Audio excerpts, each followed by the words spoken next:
He told you this? Oh, great. Do you have the report you can send to me? Keep it. I could just do that right now while we're sitting around. Well, for a long time, we will not. Well, Craig must be exhausted.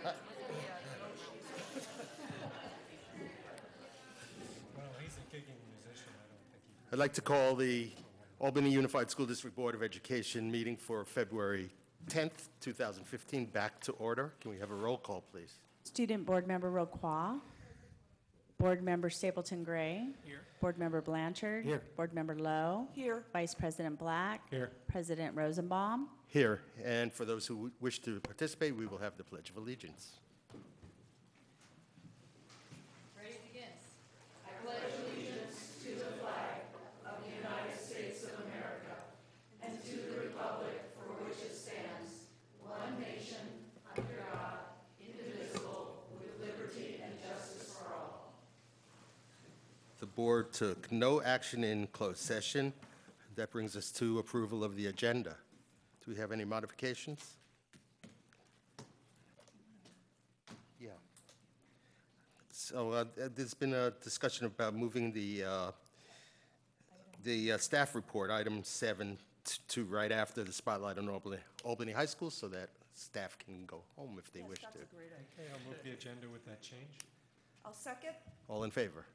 Aye. Aye. That brings us to spotlight on Albany High School. Thank you, President Rosenbaum, trustees, student board members, staff, and community. In keeping with our new tradition of having our school spotlight each month, I'm very proud to turn this over to our crutches-bound high school principal, Dr. Ted Barone, to take us through the school spotlight. Dr. Barone. Thank you. So I'm not going to say very much. I'm just going to give a quick introduction. When we were given this opportunity to shine the spotlight on Albany High, I thought a lot about what would be the best way to do that. And I was thinking, what are some of the incredible things that go on here at Albany High? And of course, there's way too many to present. But some of the essence of it is our musical program, as we all know, is amazing. And I want to say that the the orchestral program, as I've witnessed in my tenure at the high school, has gone through extraordinary changes and is just becoming a total high-class operation, thanks to the leadership of Mr. Craig Bryant. So I wanted them to come, and thankfully we have a little quartet that we'll be playing for you. And then I also wanted to highlight a couple of our academy programs. And so I invited our venture program to come and present and our EdSet program to present. And finally, I really wanted the board to get a taste of the kind of collaborative culture that Albany High School has become. And so I've invited Ginny Tremblay, who's been the teacher leader, one of the several teacher leaders in our, what we hope will be a Golden Ribbon award-winning school model program, our collaboratively led professional development. So Ginny will talk about that. So, but first, I invite our musicians to the stage. And I'm going to ask if the board would like to come off the dais and maybe sit in the audience so that the students can sort of face the audience also. Thank you.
Oh, okay, we'll let you.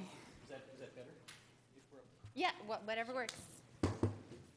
Just Jackie had to do a little thingy, that's all. You can choose where you want to be. So, my name is Miriam Walden, and I have the pleasure of working with Ms. Tremblay to teach these wonderful young people. And I'd like to introduce my management team for Venture this year. These are second-year students in our program. Yotam Yellen, Tyler Caldwell, and Tristan Taylor. And we want to talk to you about Venture, which is an academic program and an actual business. So our academic program is that we have 2 years of elective courses. The students take accounting in the first semester, design in second semester, and then a second year with design and then accounting. And it's also a business. We sell school supplies. And go ahead. Tell you more. Just to give you a little bit about Venture, we have an on-campus store in which we supply our students with school supplies and snacks after school. This year, not only have we continued with the on-campus store, but we opened sporting events. We do concessions for those, and we moved down to the football field as well to do football games. Next year, we plan to maybe start and plan a business in cooperation with the special ed kids at the high school to start maybe a homemade muffin service to the students at Albany High. We are still in the planning stages of that, but we hope to get that kickstarted. Financially, we have had a huge year because of our expansion in business. We've did over $6,000 in business in the first quarter, even though which is $2,000 more than we made in the whole year last year. So we're a little overwhelmed, but most of that money is coming from the concessions. And the good news, of course, is that most of that money goes right back to our football teams and our basketball teams and helps out the whole school.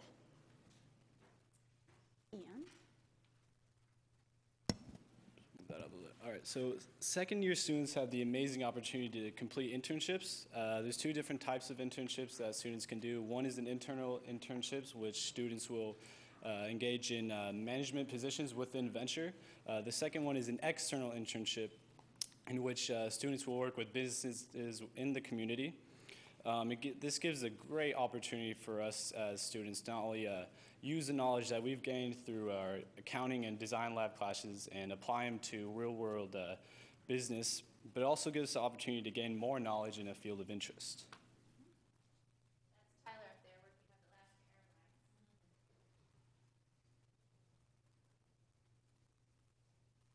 paragraph. So adding to what Tyler just said, we also have the opportunity to open our own businesses. So we had a couple examples, as we can see right here, which students get to have their own businesses. They do their own accounting, their own business plan, and they kind of organize just their own business. So DECA is organization, a business organization that kind of works with students in high schools and in college across the nation, and we joined that organization last year as a class, as Venture. This year we even expanded that, and we have a club that also has students that are not in Venture. I wanted to say that last year we passed.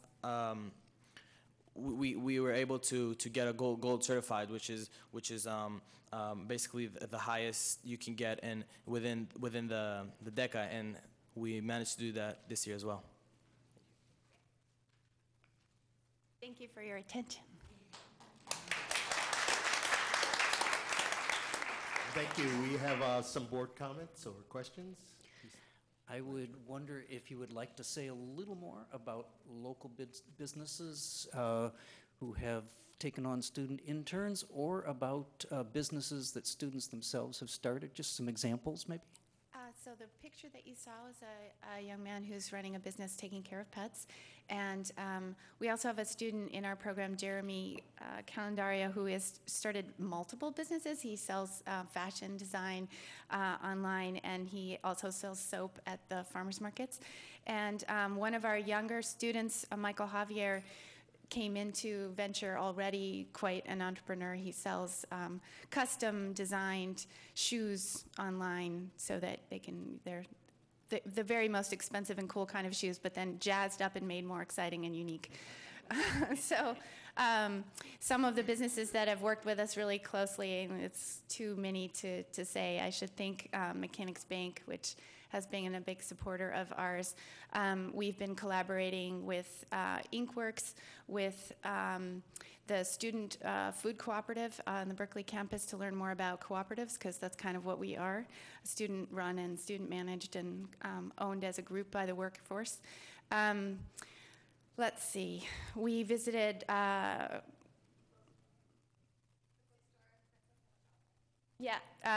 we visited the student-run, used to be student-run bookstore on campus, which is now owned by Follett, a major corporation, and to learn more about their business operations. And the manager of Follett Bookstore was so impressed with our students that he offered them a blanket offer that any of them could come work for him, and some of them have. So we intend to continue to supply him with employees for a while.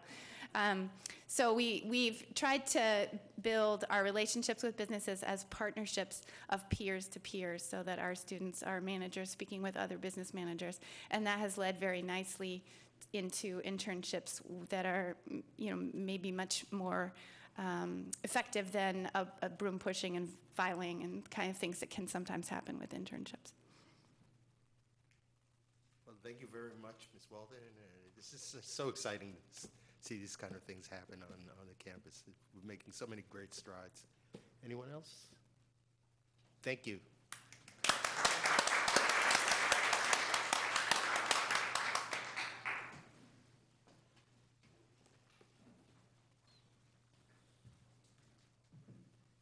Well, we are here representing the EdSet class. Unfortunately, Mr. McNally could not be here, so we're kind of on our own, but we have posters. Okay, so EdSet is a 2-year program at the high school, and EdSet itself stands for Environmental Design, Science, Engineering, and Technology, and yeah, I think that's it. And it's a 2-year program that you apply to your junior year, and or your sophomore year for your junior and senior year. And junior year, you take environmental science and environmental history, and then senior year, you take history and English with environmental standpoints. So then also for the 2 years, you have an internship that you apply for. You can either do it every semester, you can do it every year, or you just have the same internship for both years, depending on if you like it or not. So that's really awesome. It's a great opportunity to get out into the world and experience new things. If anyone has anything to add, but I think that's it. Okay, so yeah, basically you get the choice to intern anywhere, but it has to have either an environmental focus in the organization, or at the internship you're doing something environmental. So any environmental organization will work, or if you wanted to intern somewhere that wasn't necessarily environmental, you could find a way to basically improve their environmental, anything about their program or their business that was more environmental. So yeah, it's all focused on the environment. And then we had this year for EdSet juniors have this big research project where pretty much you develop an essential question that's based around your, somewhat based around your internship. So I work at Oakland Zoo. I basically teach people about the animals there. And so for my essential question, I wanted to look into zoo enrichment, which is basically like toys and other things about animals. Thank you. So I wanted to look into the best type. So with these research questions, we were doing a bunch of research, different sources, to try to essentially figure out a best or like a most effective of something. So for me, I tried to find the best type of zoo enrichment. And then it all culminates with this presentation at the end where you show all your research and your findings.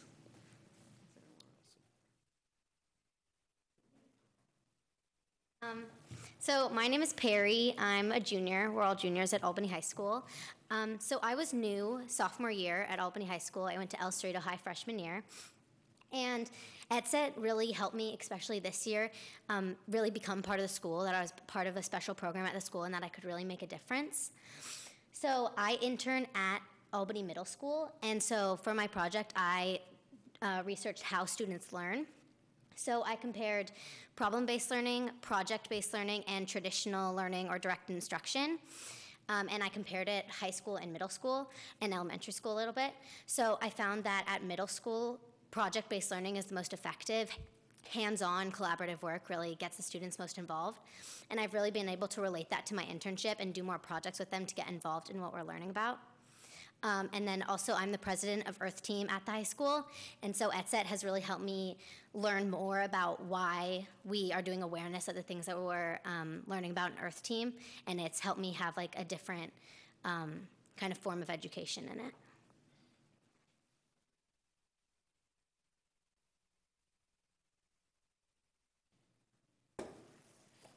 Hi, my name is Samantha Wu. I've been going to Albany like my whole life.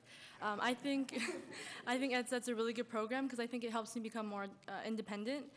Because every week I go to an internship. I work at the California Environmental Health Initiative, which is a nonprofit organization that helps spread awareness about pesticide usage and spraying of pesticides on plants or agriculture and like local gardens. And yeah, for my project, I did it on alternatives to pesticides. And because I realized doing research, pesticides are really bad for human health, also bad for the plants and animals. And I think it just helped me I think EdSet kind of helped me become passionate about a topic that I thought I would never really even think about during my time in school. So yeah.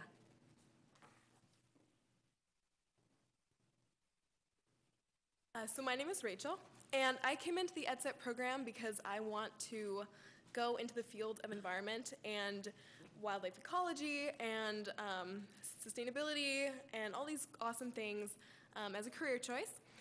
So it was definitely right up my alley. I love the environment and I love learning about it. So I internship at the Shorebird Nature Center at the Berkeley Marina. And what we do is we learn all about the marine ecosystem, wildlife, the estuary, the bay. And then we get to teach what we learn to classes of 1st, 2nd, 3rd, up till 12th graders. It's been an amazing experience for me, and I learned so much. And like Samantha said, it gets me interested in things that I wouldn't have necessarily thought about before.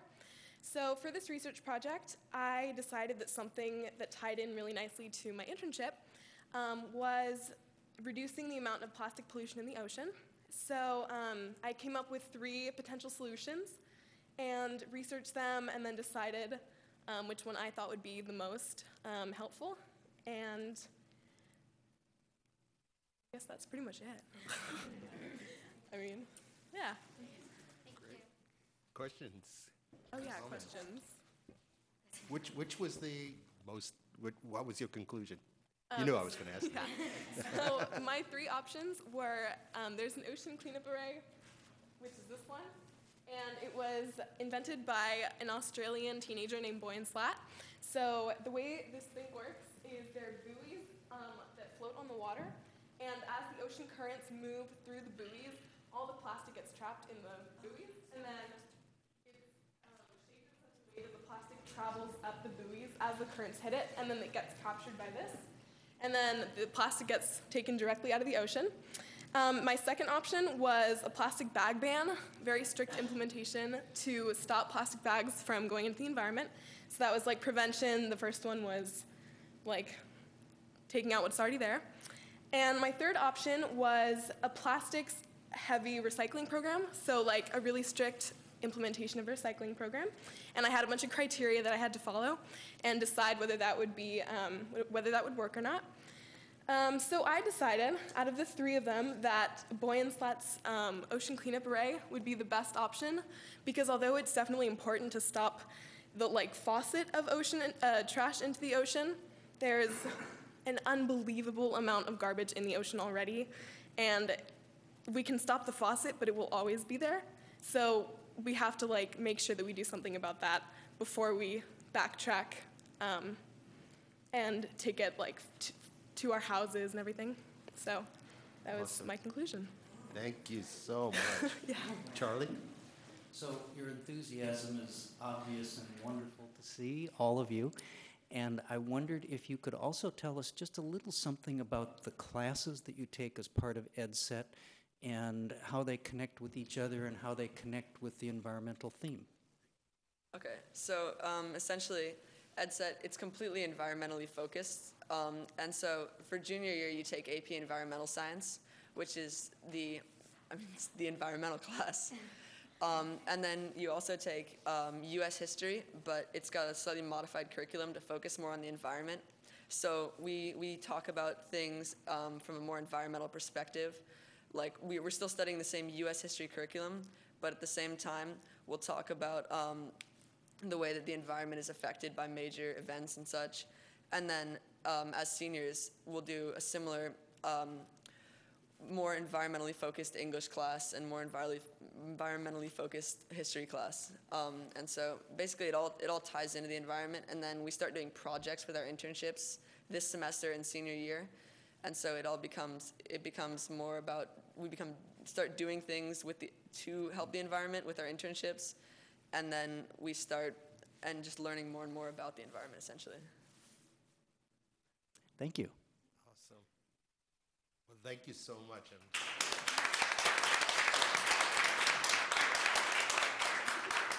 I'm ready to go back to high school. Really? No. Any day.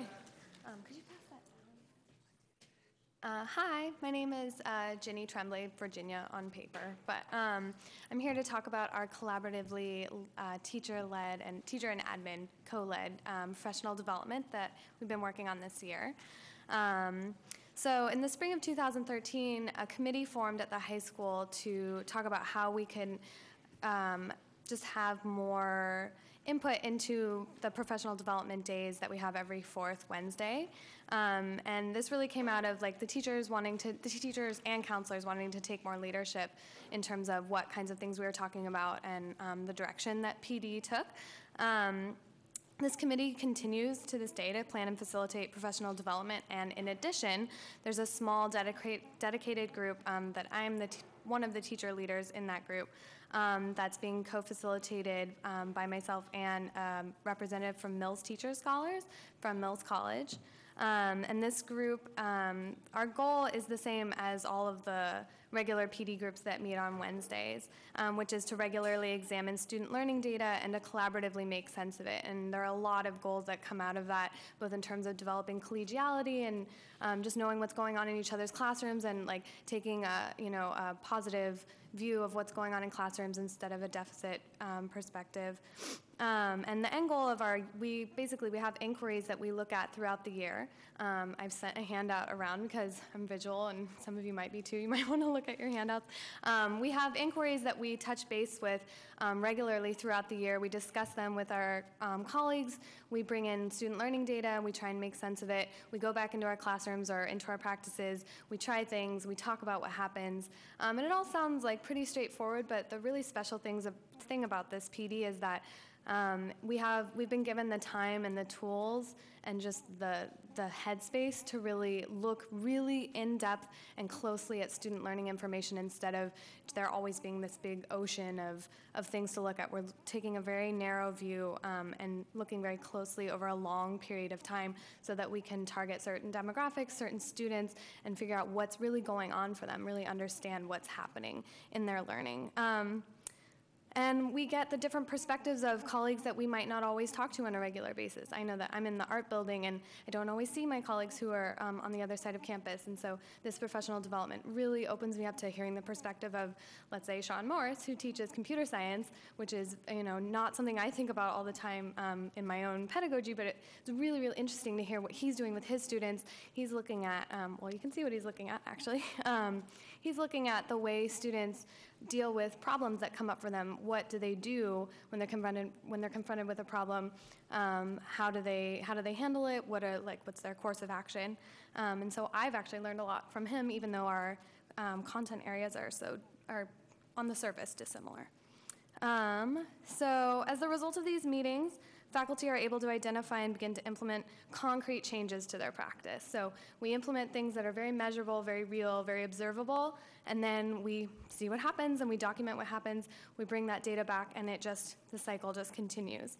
And the inquiry focus shifts or deepens, but it always builds on what's come before. And this is like a multi-year process. So I know that my own inquiry has been going in some form for several years now and just sort of shifted and changed in terms of, I learned this last year, so this year I'm going to take sort of this path. So if you look at your handouts, there are 2 snapshots of 2 teacher inquiries. The first one is Sean's, and I just really want to highlight how it's changed over time. So last June, which was the conclusion of our first year of teacher-led PD, we asked teachers to start thinking about, okay, you've done your first cycle of inquiry. What are you thinking about for next year? Like, just trying to generate some excitement around this inquiry and the fact that we can really, have some answers, or at least start to address some of these big questions that are always sort of hanging over our heads. So he started off thinking, does teaching higher order functions on lists improve student creativity and use of lists in their projects? So that's what he was thinking last June. By October, he had narrowed down to, how do students describe problems? What words do they choose, and do they describe what they've tried? And so there's a really, really palpable change there in terms of the specificity of the question that he's asking and what he's actually trying to get at. Because we ask ourselves questions all the time. We ask ourselves 100 questions a minute, but sometimes they're not the right questions, or they're not exactly the answers to them aren't actually going to give us information about what we're really driving at. And so by refining the inquiry question, we can actually get closer to the answers we really want. And then in January, at our last meeting, he narrowed even further to, how can I teach my students to accurately describe and pinpoint where problems in their code are occurring? So he realized that there was a language issue or a vocabulary breakdown happening between students describing their problem to him and his interpretation of what was going on. So he's really looking into that. I'll let you read about Juliet's on your own. I don't want to take up too much more time, but really this is about just building in this constant practice, this just regular being okay with sharing what's going on in each other's classrooms and each other's practices with each other, and being okay saying I don't know what's happening, can you help me take a look at this and make sense of it, instead of sort of the fear around doing something wrong, which can sometimes happen. And I've definitely seen, just sort of anecdotally, a lot more collaboration, a lot more teachers being willing to go into each other's classrooms and help each other gather data in the form of video or student interviews or observation notes, things like that. And it really has added really positively to our school culture, which is really, really wonderful. Let's see. There's some links I put on your handout, and also on the back side, there is a snapshot of a blog entry, not from one of our teachers, but by a colleague of mine at Life Academy. The Mills Teachers Scholars operates several teacher leadership groups throughout the Bay Area, and so by being part of it at our school, we are also opened up to our colleagues in the larger Bay Area. So that's a really good opportunity for us as well. And that's it. Thank you so much. Thank you. Questions? Pat? Oh, I'm sorry. Yeah, Ginny, thank you so much. I have questions because I know this has been going on for a long time, and I've been very interested. So I'm glad to be able to ask a couple of questions. Sure. I just wanted to know, so does every teacher on staff participate in some way, creating an inquiry question, or is it just voluntary selected teachers? Good question. Absolutely. So one really cool thing about the PD committee, which is there's a representative in the committee from each of the departments, and that is voluntary, the participation in the committee. And Tammy Benau is our admin leader on that committee. We were really, really cognizant of the fact that teachers have so much on their plate. We really wanted this to feel really natural, or we knew that people wouldn't do it. And so we put a lot of time and energy into figuring out how to make this feel like a tool that people wanted to use, because everyone is like, what is going on with this kid? How can I help them? The things that I'm trying aren't working. And inquiry is a really good way to sort of take a step back, to try a lot of different things, to have permission to try something and have it not work, and to have the support of your colleagues. And so, it took a while to get everyone on board, but now it's become a routine, and everybody does a year-long inquiry. We're still working on, how natural the fit is for some people, because everyone has a different way of processing what's going on in their classrooms or in their practice. We also have the counseling staff as part of this process, and the admin also do an inquiry. So again, it's really about the school culture, and it's definitely become something that everyone is doing. I'm not going to say that everyone is like 100% as enthusiastic as I am per se, but I think it's something, we're taking the long view on it, and it's already grown by leaps and bounds, and the language people are using to talk about their inquiries is really changing. The attitudes are really changing. It's overwhelmingly positive, the response to the teacher-led PD. So does that mostly answer your question? It does. Yeah. Thank you very much. Mm-hmm. Any other comments? Thank you so much for being here Thank you tonight. for your time. Thank you for your enthusiasm.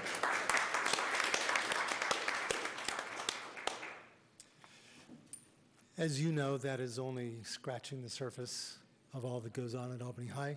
But I really want to, the EdSet guys took off like, lightning, but I really want to thank the venture students and the staff, Miriam and Ginny, for sticking around and helping out, and Tyler and all you guys. So thank you very much. We're done. And thank you, Dr. Burr.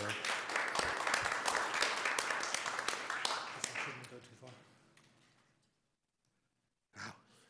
That brings us to item 7. We're skipping down to our staff report on Albany High School transitioning to Common Core standards. As soon as we settle down. And I'm going to turn this over to Peter Parenti, our Director of Curriculum Instruction, who I know is setting up the PowerPoint presentation.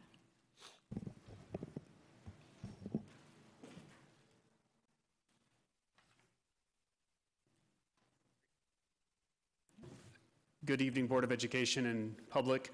I'm Peter Parenti, the Director of Curriculum and Instruction, and this is the third presentation that I'm bringing to you. The first came in November from our elementary staff, and the second came in January from our middle school staff, and so we've saved our flagship school, the high school, for tonight.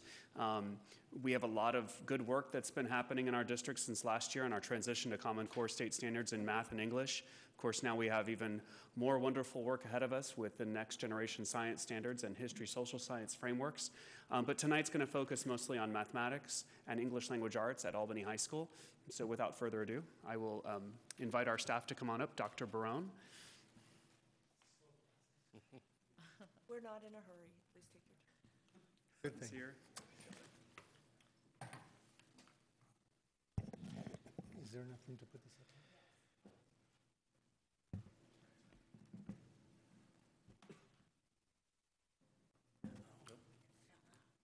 Just lost it. Yeah, this pulled out, but it seems I pulled it back in. There we go. Okay.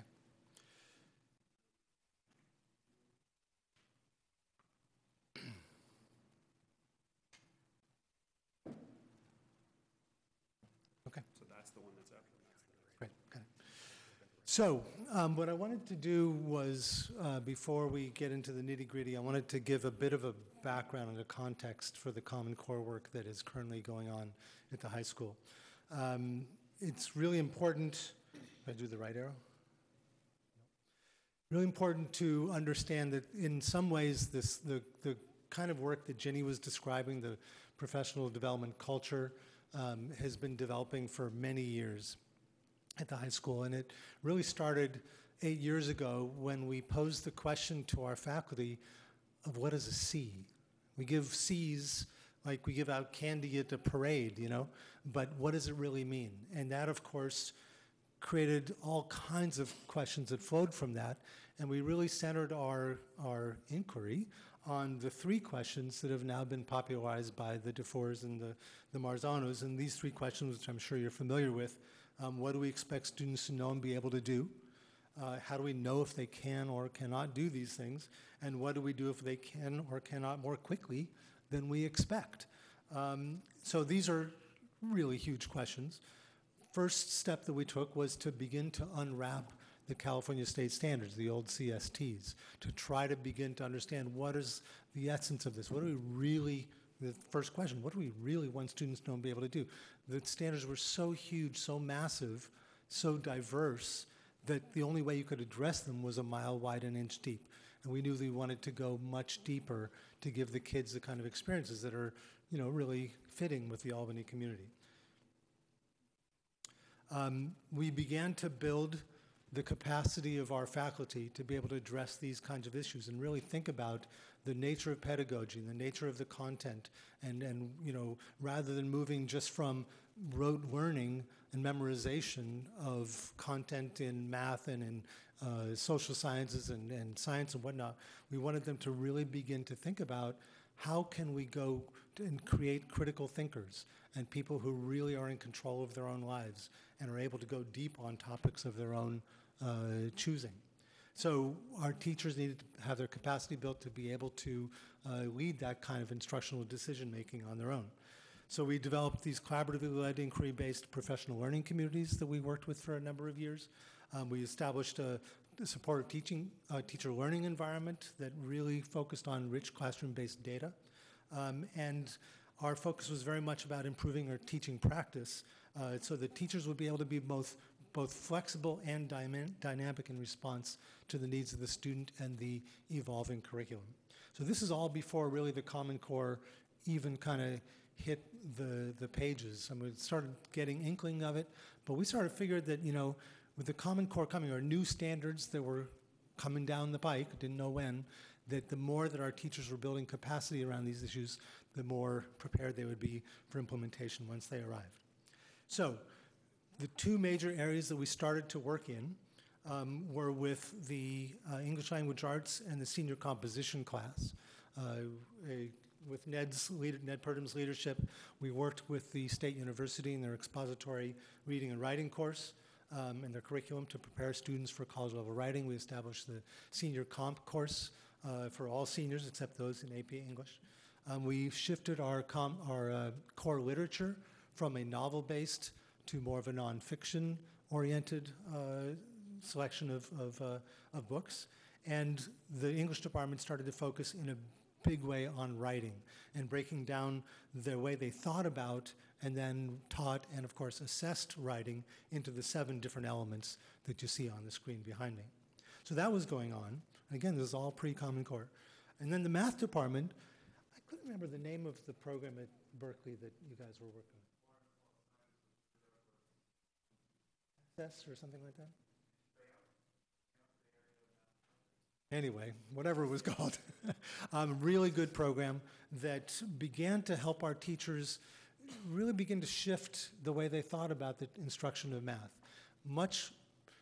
Away from the kind of thinking of the right answer to really thinking about how do students think about math? And there's different ways. We started working with the Silicon Valley Math Initiative and so on. But this was all happening, about 5, 6, 7 years ago before the Common Core really started to hit us. So English Language Arts, since the Common Core has come along, we've had 2 major focuses. One is on writing, as sort of flowing from what we had already been doing before. So school-wide writing assessments at nearly all grades, culminating in a senior final exam to really determine if students are ready for college level writing. And Ned will talk about the most recent results of that exam in a few minutes. And also a big focus on reading. So both reading intervention, but also really thinking about what are the best strategies for teaching reading across the curriculum. And this is, of course, very much aligned and part of the Common Core. So I'm going to turn this over to Ned to talk about the senior writing final. Ned Purdham.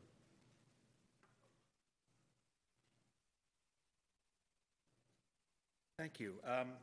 So the final we give to our seniors, and it's to every senior, it is not a revolution, but it's an evolution of what we've been giving for probably 5 or 6 years. And what it is students are going to get some nonfiction informational reading that they have never seen before. And this year it was a pending U.S. congressional bill and some articles on either side of that issue. And they had to digest that reading and then prepare a persuasive essay of their choosing about that topic. And it is very much like what we believe our students will get in April when they take the first Smarter Balanced Common Core test, where they are given a bunch of pre-writing and pre-reading activities, and the following day they will actually have to come up and type a persuasive essay. So we were doing this all along. Fortunately, we seem to have reverse engineered what Smarter Balance is asking. So we assess as many seniors as we can get, and we do this in December. And we have 7 years of similar data. Most of those 7 years we've been doing a similar informational reading, on-demand writing. A few of the early years was a very short, sort of paragraph-long prompt. So what we found this year, which is very consistent with what we found for the last 4 or 5 years, is about half of our seniors are ready, as we determined, for college writing. And the same sorts of numbers are found at the 11th grade when we used to use the Cal State University EAP test. And you know, that's an enviable result. Many school districts would love to have half of their seniors ready. But for us, it's like, okay, well, that means that half aren't. And so what we're finding, and Ted put up that list of the categories, and when we read these papers, if a student is proficient or above, we say great. And if they're not, we try to code the biggest reason for them not being proficient. And what we find year in and year out is that they're not using the evidence from the texts they're given to read to support their claim. And in the Common Core, evidence is everywhere. It's in fictional work, it's in informational text work, it's in science, it's in history. All of the literacy components are, the fundamental underpinning is, can you build a credible claim and support it with evidence? There's a zillion reasons why we think this is the case. It gets into their ability as readers and their comfort as readers. And you know, you could tell the kids that are reading newspapers, they have this in their mind. They know how to mount evidence to support a contention. So where we're at, and the frustrating part is we've repeated these numbers for probably 5 or 6 years. And I think if we kept going on the same path, we could repeat them for 5 or 6 more years. And I think where we're really at now is we know it's a reading issue, and we know it's a school-wide issue, that this has to be a social studies problem and a science problem that we all sort of have to deal with. How do you build a credible case and support it with evidence? And I've had some conversations with Derek McNally, the science department chair, and he is, because he sees this from the national science standards, it's part of their curriculum as well. There's some weird things we're concerned about in the Common Core. On the ELA front, a fair amount of the work that students do, not to write this essay, but to respond to other questions, is done with a computer, and it's going to be machine read. And when we look at the examples, it's a lot of fragments and bullet point type stuff. It's like, okay, are we going to teach fragment writing so you can get through this test? And we have no data. We have no real examples of our own student performance to sort of know how are they actually going to score this stuff, and how do we respond to it. So on the reading front, our contention was 6 or 7 years ago that we take in very skilled readers from the middle school. And we saw this in the STAR data, like freshman STAR scores of like 75% proficient and above. So we had this sense that our kids do well, but what our hypothesis was is that we're masking some kids that are bumping along the bottom, and we keep them in place as not very good readers. And I think we sort of see that in the writing data. So what we did over the last couple of years is move from a manual Lexile exam to a computer-based Lexile exam. And we're sort of seeing the same sorts of things. And that is the blue and the red in this chart here, I think nets out to about 70% of our freshmen reading at 9th grade and above. And that blue chunk is their reading at 11th grade when they set foot in the high school.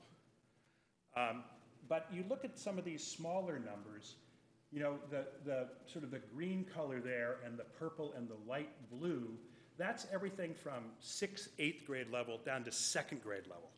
So we've got this persistent group of, say, you know, 15 to 20% of a cohort, of a grade level cohort, that bounces along at the bottom, and they're very hard to reach.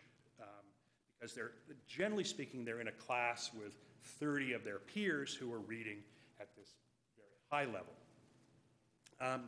So we've started some things this year with intervention classes and trying to make our colleagues aware of it.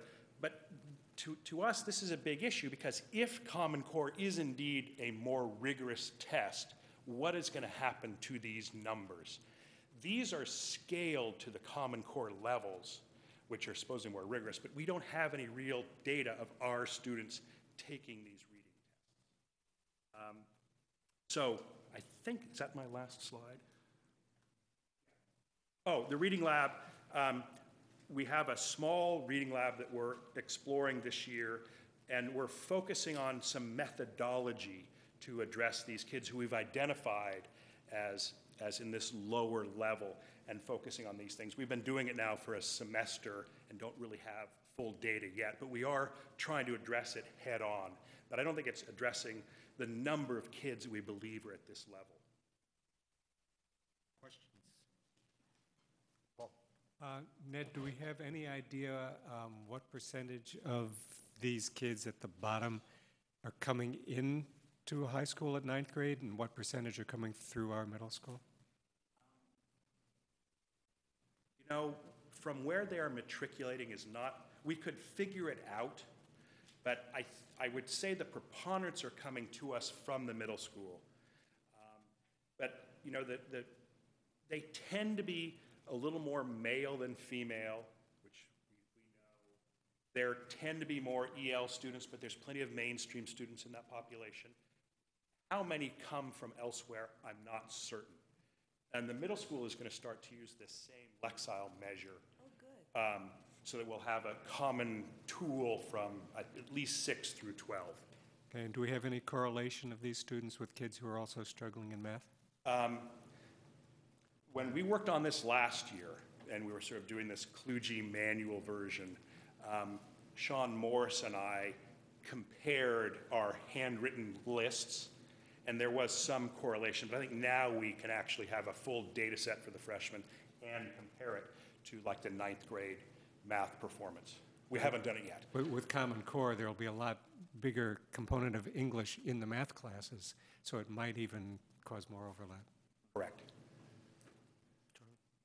So thank you so much for all the work that you've done here. It's really evident, and the amount of investigation and thinking about this is really clear, so thank you. The question I wanted to ask was, if I understood what you were saying right, let's say about half the students are not writing college ready, and about 22% of the students are not reading at grade level. So that means that maybe half the students who are not college ready writing are in fact actually reading at grade level. So there must be something else going on for those students. And I wondered if you had any thoughts or observations on, you know, the half of that cohort that isn't really college ready writing, but does seem to be reading at grade level. I thought about a few things. I think part of it has to be sort of the unevenness of the experience they have as English students. You know, there are some teachers who have sort of been through 6 or 7 years of preparing for this kind of exam, and there are other teachers who've just, you know, parachuted in and said, here, we're giving this test next week. So there's that issue. I think part of it is also, you know, our students start in 9th grade with this wonderful indoctrination to research and why evidence is important.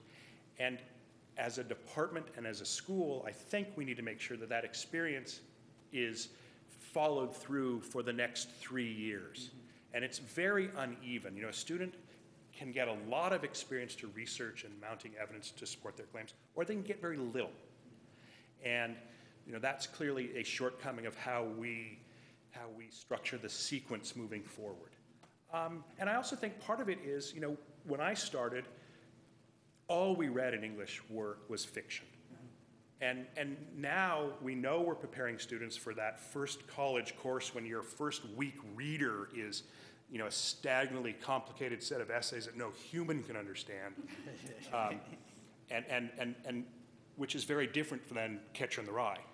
And I don't think we're getting our arms around that, and how do you tackle a very difficult informational text is not something we are yet expert in. Thank you. Thank you. I also want to say one thing about the nature of the reading assessment. It's a text complexity assessment. It's one part of measuring the entire reading construct. And so, you know, I just caution against making too many conclusions from this very limited test. It's a good test. It's an important test to help us, you know, sort of monitor what's happening with the Common Core. But if you really want to understand someone's reading ability, it's a much more complicated process. And I think, you know, just to echo what Ned said about the fiction to nonfiction issue, so much of the writing that we ask students to do that is scored, you know, for this college level writing is expository kind of writing. And so much of the reading that they have done for their whole life has been fiction reading. And it takes a very different mindset. So I think, you know, as we spend more and more time at the lower levels, there's more of a focus on nonfiction as part of the Common Core. I think just kids will come better prepared for the higher level kind of writing that is expected nowadays. So, yeah. Okay, so let me just go on to the next slide. Just a little background, and then I'm actually going to turn it over to Matt when it gets to the technical part. I'm sorry. That's all right. I can still see. Just a little bit of background.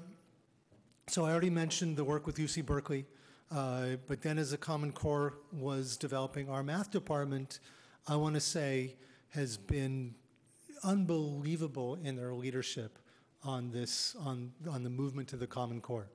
Once they kind of took the Kool-Aid and realized that this was happening, and you know, really started to think about the implications of it for the students and student learning and what it meant for them as teachers, there was a major buy-in.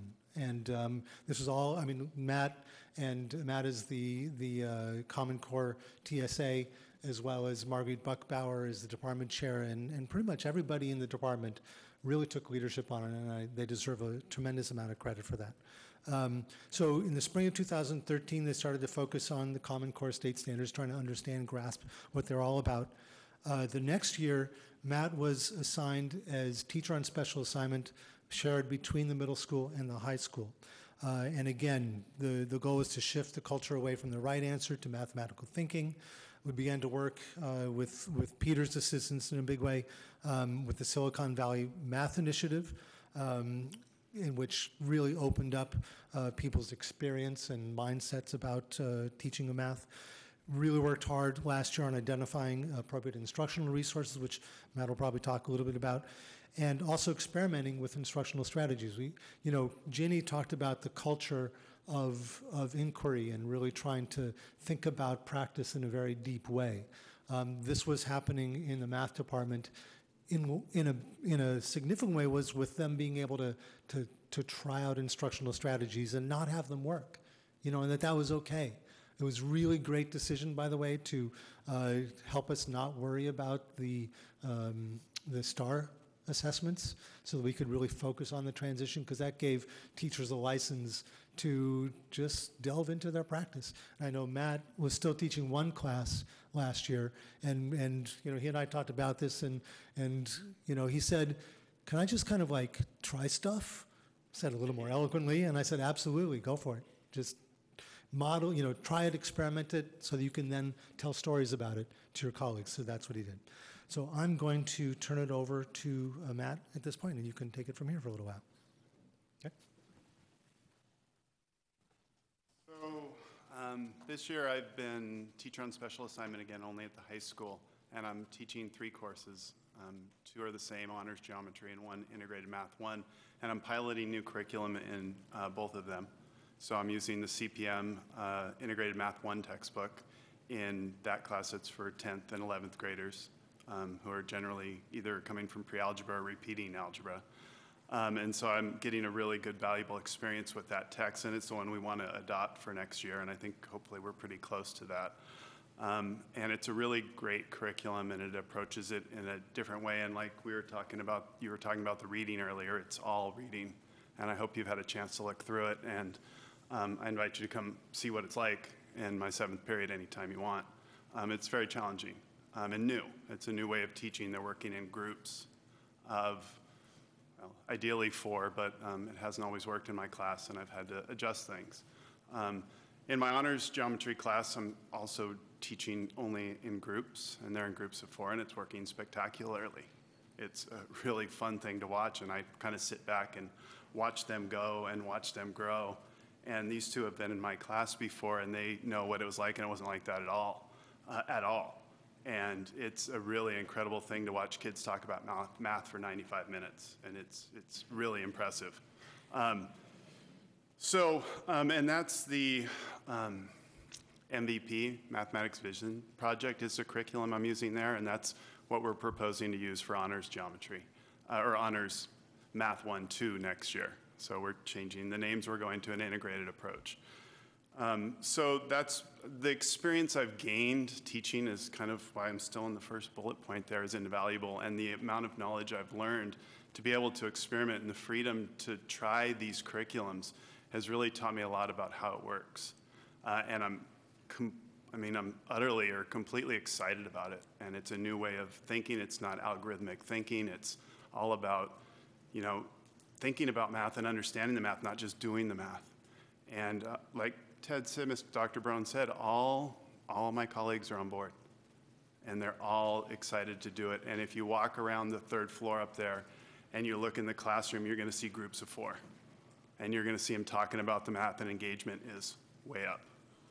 They can't sit there on their phones and talk about the math. And when I'm standing back here looking at everything, I see it. When I'm teaching on the board, I can't. So I'm watching what they're doing.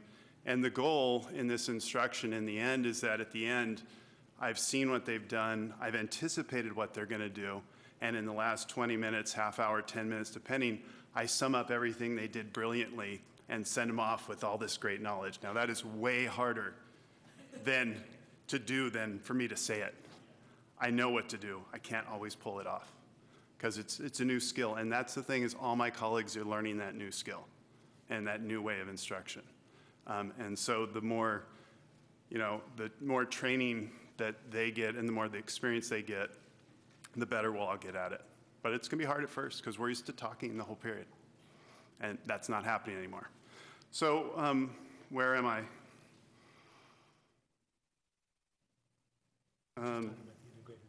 Yeah, the integrated math, it's the same, more or less the same content except for geometry. Geometry is now transformationally based, and so it's completely different, which has been great for me to teach that this year. But we decided that that would be the best route for us to take. I honestly think that the best curriculum that's going to come out is going to be integrated, and right now it is, I think. And so that's why we chose that. Working in groups addresses the mathematical practices that are in the Common Core State Standards, and those are as important as the content standards. And if you look at the claims that the SBAC claims to test, more of the claims are about the mathematical practices than the content. And so that would point to that the practice standards are more important than the content standards in a certain sense. I mean, that's, as math teachers, we think that's kind of crazy for us, but it's kind of true. It's got to be at least a balance of 50-50. So I talked about engagement, complex instruction. Yeah, which button do I press? Right arrow. All right, there we go. Hey, I'm learning something new. So I'm in the process of writing the UC approvals for our new courses. It's a daunting task, and every turn I make, there's more work to be done. But my goal is to get most of it done by Friday. I don't know I'm going to make it, but I haven't broke that to Dr. Brown yet, but I'm close. I'm going to be close. I've had some guiding documents to help me. There's other schools that have had this approved with these texts in California. UC approved it. So that's helpful. We really need to figure out what we're going to do for intervention for next year going forward. We've proposed to eliminate the pre-algebra class and put all students in Math 1, which would be like what you call Algebra 1. And research points to that students learn better when they're with their peers and the level of engagement is higher and expectations are higher. So that's where we're going with that. The development of Math 2 courses, that'll be a job for next year, and I'm hopeful that we'll have some TSA time again to lead the math department. And here comes the proposed course sequences. Oh, it's big. So there it is. This year, the middle school is doing 6th grade math, 7th grade math, and 8th grade math, so it leads to us starting integrated next year. And so that's our goal. We have 3 pathways. It's fairly similar to the 3 pathways we have now, except we're doing integrated instead of Algebra 1, but the pathways are the same. You should think of them the same. I guess the one big difference would be here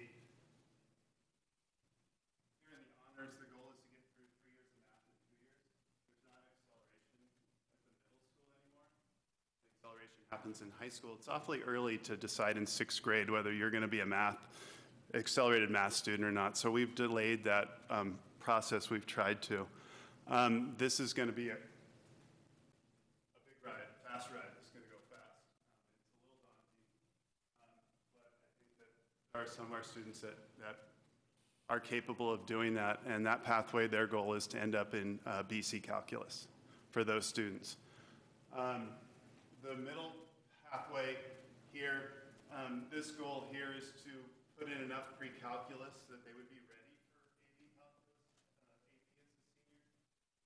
The argument that the people that wrote the Common Core Standards say is that you can take just these 3 years of math and be ready for AP calculus, AB. It's questionable. So we're trying to beef up that course to give them the pre-calculus necessary to be successful. Because I think there's students that want to do that. And so we need to make that pathway available. Matt? Yes. Or maybe this is the question for Peter. When will we see course descriptions so that the board can adopt them? So course... For example, the content of Advanced Math 1. These are new courses, and so the board needs to see what the content is and what the descriptions are. So I guess when I get the UC course approvals done. Peter? Quick response to that. So Dr. Barone and I and Superintendent Williams are working on articulating out a series of presentations for you beginning in March, where we will dig deeper into the traditional versus Common Core integrated pathways, and then present to you some of the concepts around the courses that Matt's still working on for integrated Math 1, Math 1 and 2. And so we're bringing those to you in the next few months. By process, we have to actually adopt the whole thing. Pat? So I have a little bit of a preview of this because the high school is my adopted school, so I've been attending some of the IIC meetings, but I know a couple where you were talking about finally what you wanted that senior level math class to look like. And I remember there was some discussion of it being a statistics course of some kind. And was that finally decided upon? That was approved by the IAC. Oh, okay. But that's a temporary. Right. So that's as we progress through the Common Core standards. Once you get through Math 3, you should have had most of the statistics that'll be in that senior level math class for the first couple of years. So we'll have to have something new for them. The incoming freshmen, when they're seniors, will have to have a new senior level math class. And There's as you make that transition? And there's a lot of excitement about actually designing that course and doing the mathematical practices in that senior level class, and a lot of real world and exploration sort of learning. That'll be an interesting class. I look forward to hearing about it. Thank you. Paul? Okay, you probably aren't ready to answer this question since this is still in development, but I'm a little bit confused over that transition from Honors Math 2-3 through Honors Pre-Calculus to BC Calculus, where it appears that you can skip Honors Pre-Calculus in two different ways and end up in BC Calculus. And I understand there will be a few students who don't know the Honors Pre-Calculus are coming out of Honors Math 2-3, but the alternative coming from Advanced Math 3 into BC Calculus seems less likely. Do you have any thoughts about that? Agreed. I just thought that those pathways need to be open for students who are capable of it and who want to do it and show proficiency. I don't think they're realistic, but there's always a few, but it's not for the majority of our students. I would, yeah. Which gives us flexibility for students who actually can and will succeed and exceed. I'm probably interrupting your presentation, but I guess we've already started interrupting. Thank you. This is really exciting to see math being taught the way it should be taught, so really appreciate that work. The question I had was, going back in time, a few years, I think it was about 2000, 2001, when the math department switched from integrated math back to geometry and algebra. And if I remember correctly, the issue was not integrated math per se, it was the difficulty of finding textbooks that the math department was happy with.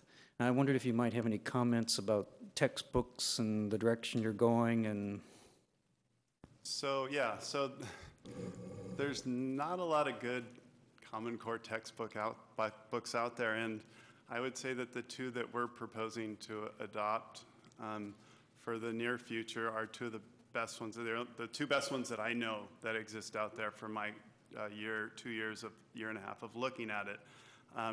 They're aligned to the Common Core. They teach the mathematical practices.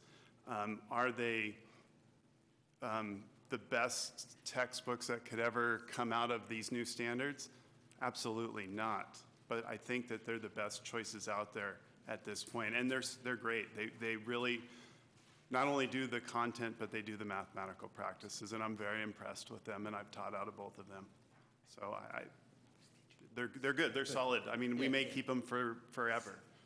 But I'm hoping, I know there's lots of other things. that's reassuring. Yeah, no, it's good. They're good. So can I make a comment?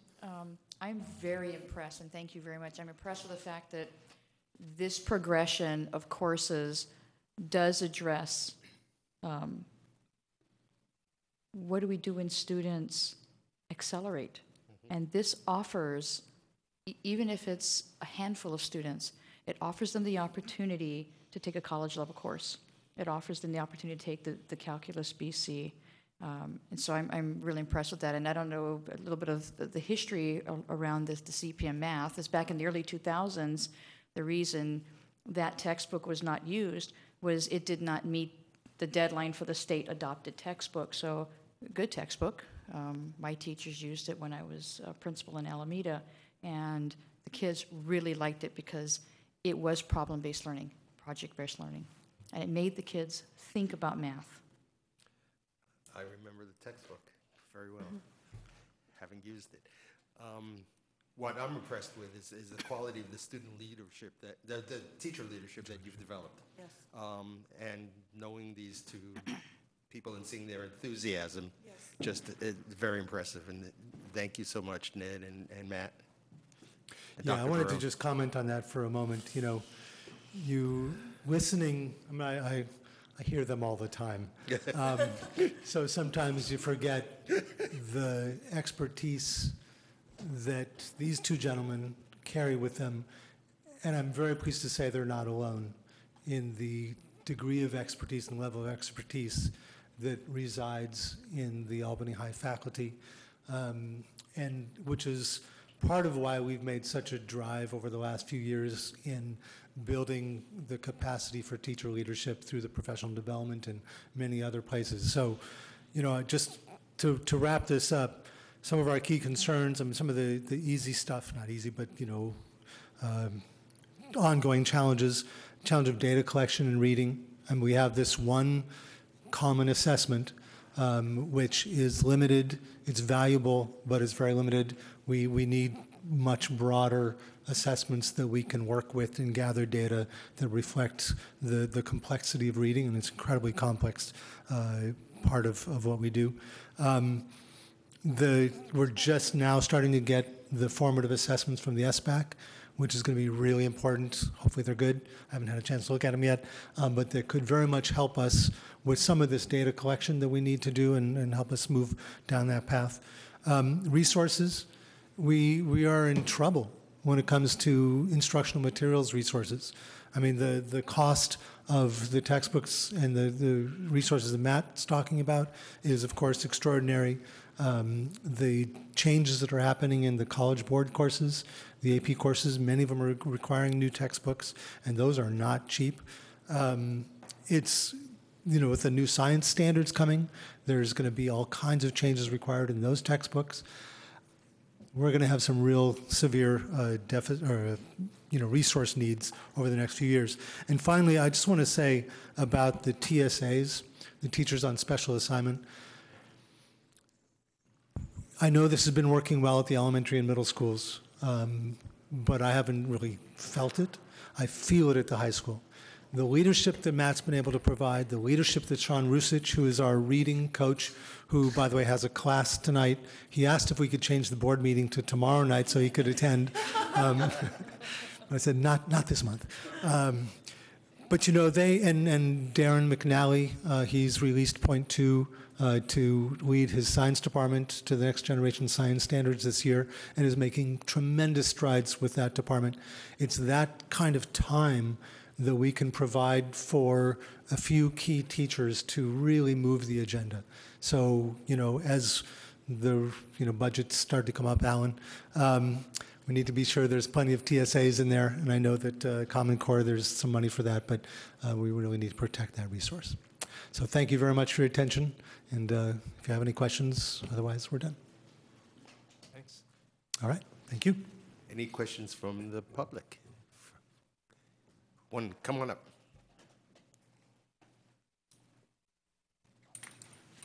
We invite you to come up to the microphone and introduce yourself, and we do that so that the huge viewing audience, The masses out there watching us.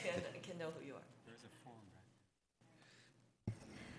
Okay, I haven't exactly formulated a question, Why but don't you tell us who you are? I'm Belinda Lesser, and I'm a California Math Council board representative, and I was just at a leadership conference with California math educators, and this is part of the National Council of Teachers of Mathematics.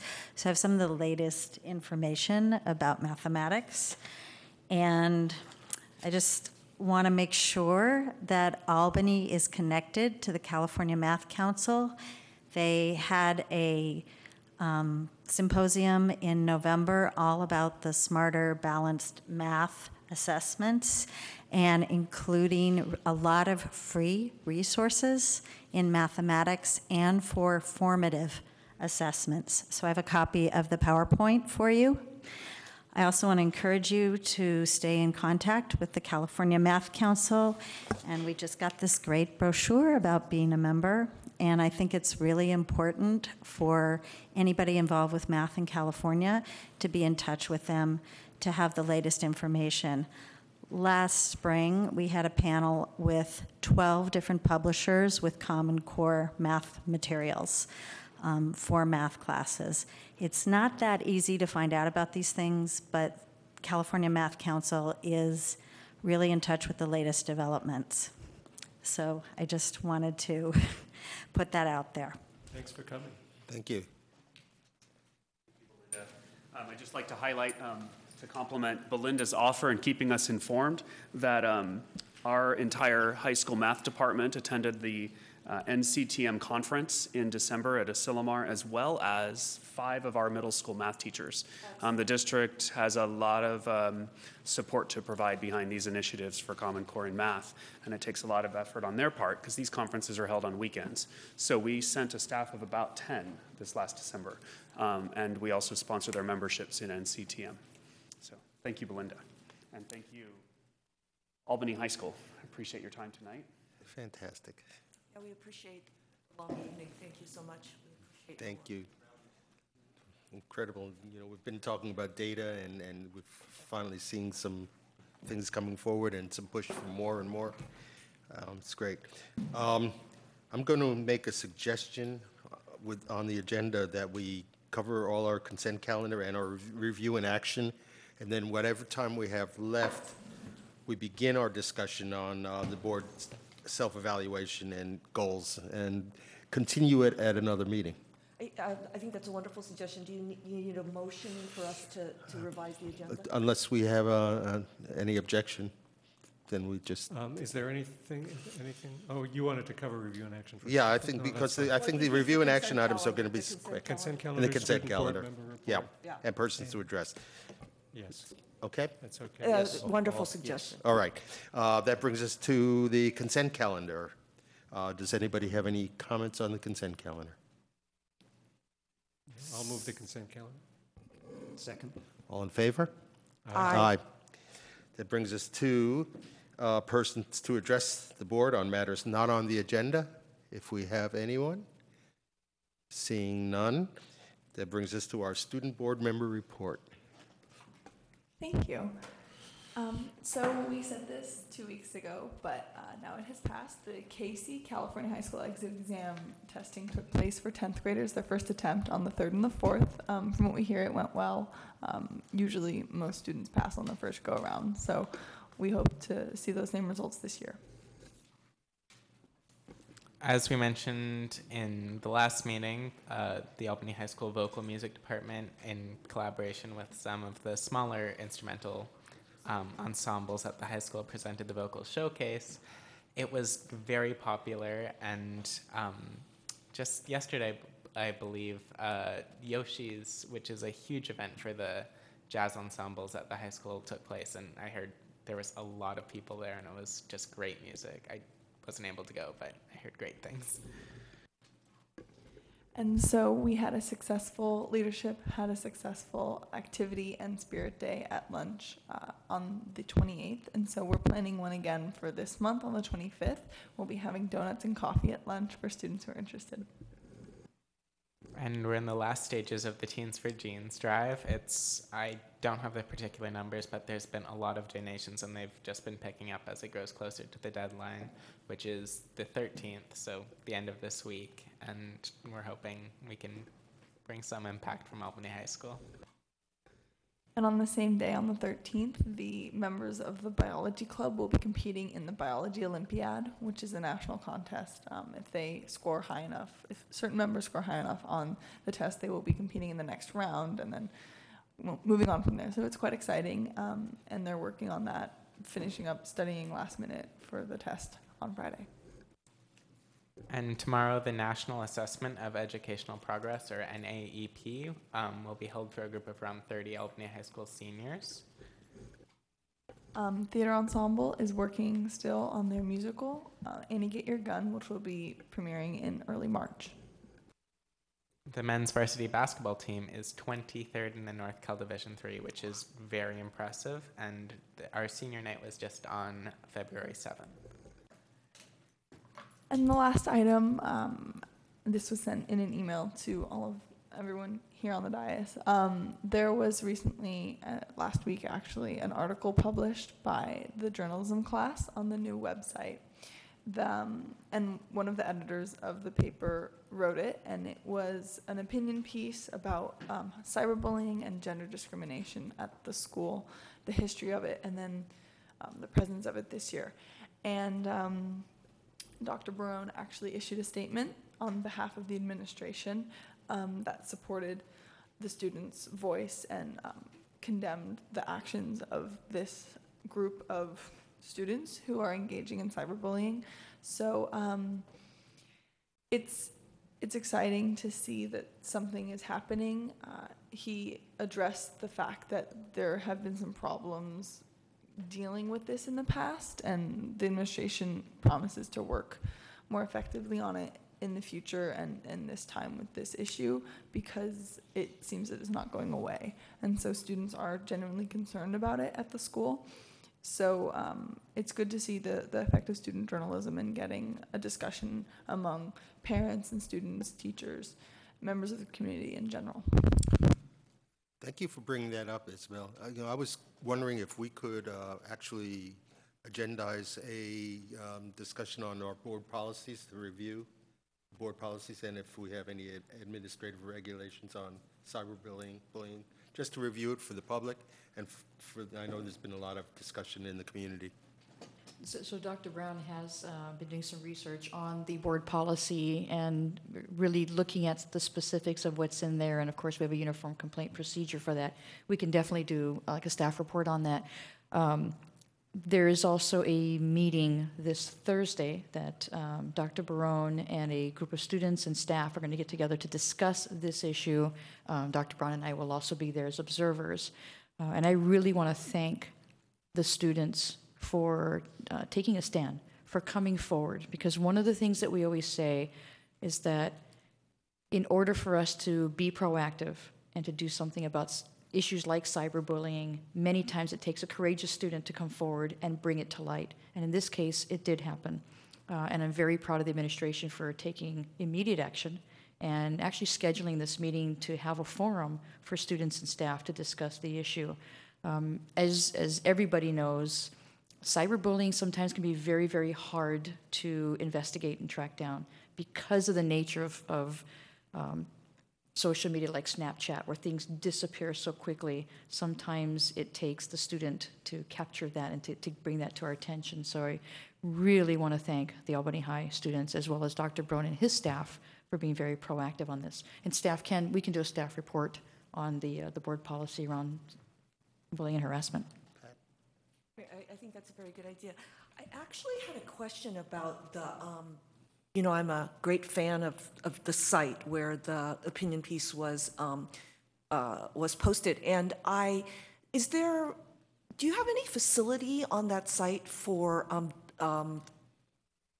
recording or documenting or figuring out how many hits you get on an article? Yes, the journalism class that is in charge of the website uses Google Analytics. So if you would like to see some of the data, I can access that easily. We use it mainly to assess how effective images are. That's our big project this year, assessing how images impact viewership of the articles that are posted, but we can certainly use it to see how many. It's been, students on various social media have been promoting the article and sharing it, and people have been reading it in that way. So that's been, we expect that it will be one of the most read articles of the year. So I don't need you to show me the data. I don't want to create any more work for you at this point, but I was just interested as to what, how you all are perceiving it. And that's what's interesting. That's very interesting to me, just the information that you shared. So thank you very much. And just as back to an aside, I know you're a very, very busy junior, Michael, but I've enjoyed you in the musicals previously, so I didn't know whether you had the time in your life to participate this year in. Oh, so you will? Well, I'm definitely going then. Okay. Okay. Excellent. Thank you. That's a nice shade of red. Okay, are we ready to move on? I'd like to move to item 9, review and action items. We have Resolution 2014-1508, attendance waiver for transitional kindergarten to 12th grade. Yes, and I'm going to turn this over to Alan Gard. Sorry. Thank you. My name is Alan Gard, Chief Business Official for Albany Unified School District.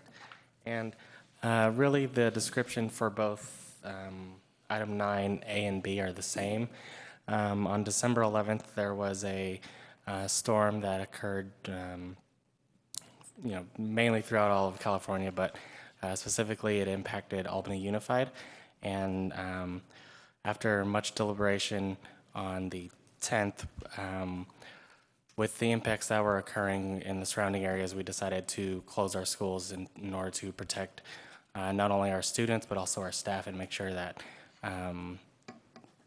that everybody remained safe during that storm. Staff were able to assess the sites on that day and ensure safety of reopening our schools that following Friday. California has recognized that there are instances where schools need to close for various reasons, and these resolutions, which it's officially titled J13A, it's an ability to not negatively impact a school or school district for the need to close schools.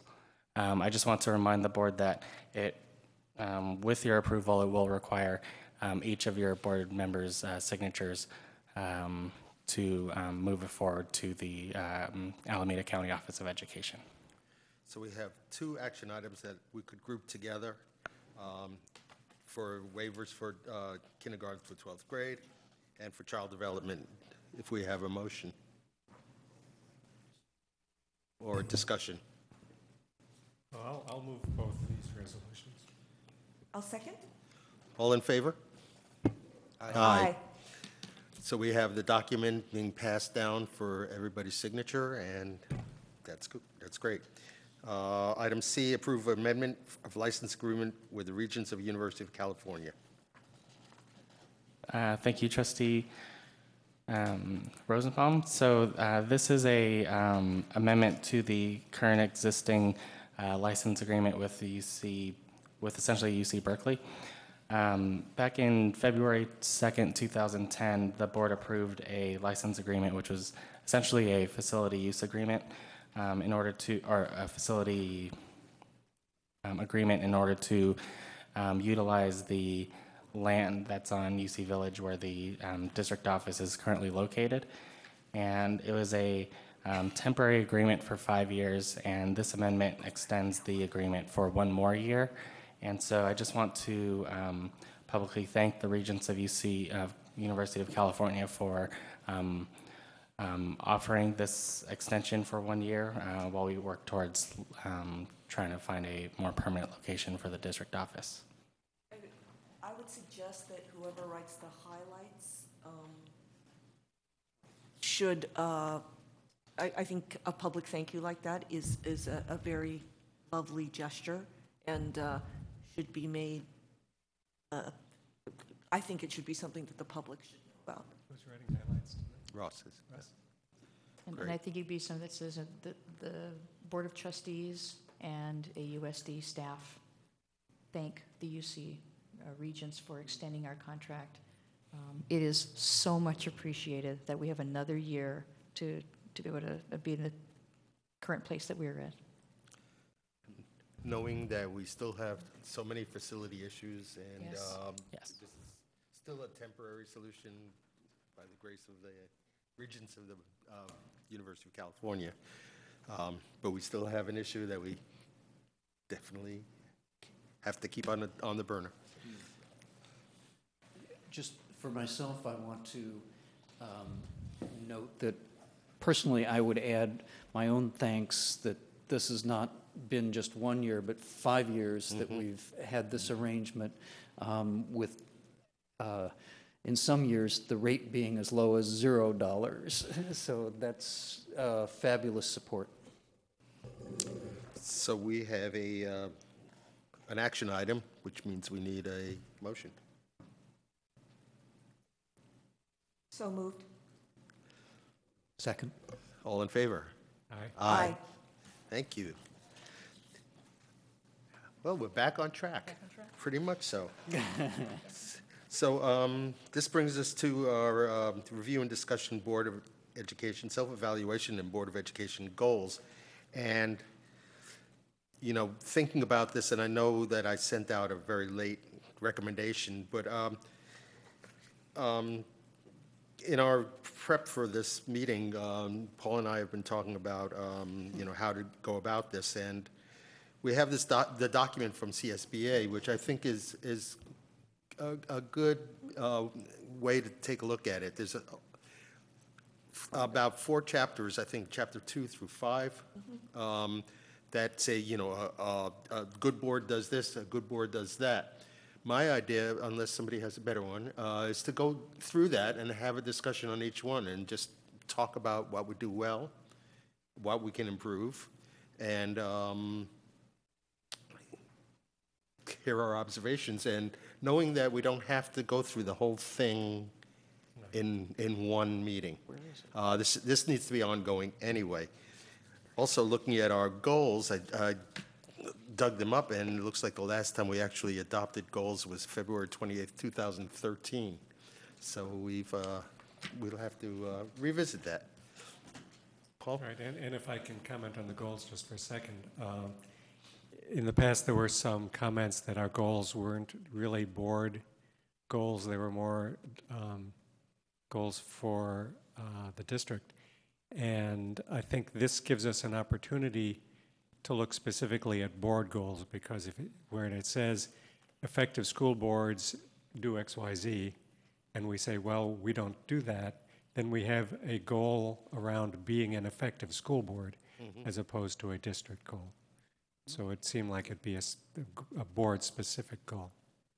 I remember that we had a discussion about this with the previous board, and there was some debate as to whether it was necessary or appropriate for the board to have separate goals, because it was really our responsibility to give direction to the staff and to let them move forward. But in the end, for me, you know, I feel comfortable with goals that would support the direction that we have said that we want the district and the staff to go. So we refer back to our strategic plan, you know, things like communication, transparency, and all that. But I do think there was a good point made that we don't want to create too many goals which are totally separate from the vision that is created by the mission and the strategic plan. I mean, one thing that stood out when reading this document is something that our superintendent talks a lot about, which is systems thinking. So if we see ourselves as part of this integrated system, then how does the board support and drive policy to move us forward? I don't know if I articulated that well. No, I think you did. And I did want to say that I appreciated receiving this article early, and, you know, I was interested in it. But I don't feel prepared to discuss what we are doing well in each chapter and what we're not, because I wasn't really given that information ahead of time. However, I did read the article, and I do have some suggestions for the board to consider with regard to goals. Yeah, and, you know, and I apologize for sending my email out late, but that's sort of basically what I was thinking we'd do. You know, and for me, I don't jot things down. I just think about the big question, and I think you've done that. Okay. So I feel fine with that. I just think that, you know, this should be an ongoing discussion, and just where do we start? And, you know, so my idea is to start on page 58. 55 is the first effective school boards commit to core beliefs. 55. I'm in the wrong chapter. So it talks about effective school boards commit to core beliefs. And that's pretty broad. They define it as public education, governance, students, and staff.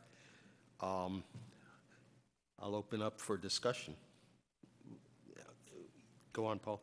Okay, well, under governance, it starts off by saying, in order to be effective, school boards must develop a coherent understanding of what it means to govern.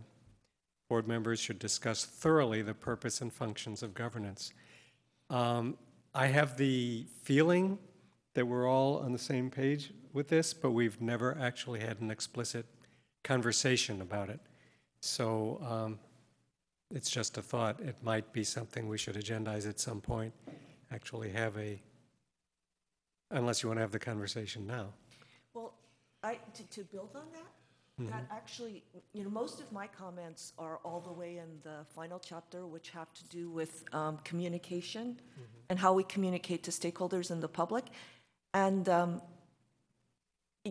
one of my suggestions actually builds on that, because I think one of the fundamental issues with being with the school board is that most of the stakeholders don't really understand what our responsibilities are and what we can and cannot do. And for the most part, many stakeholders think we have a great deal more individual power to sway individual things in the schools than we actually do.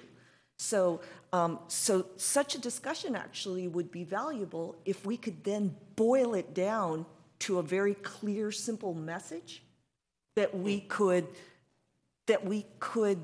for example, communicate to PTAs or whatever.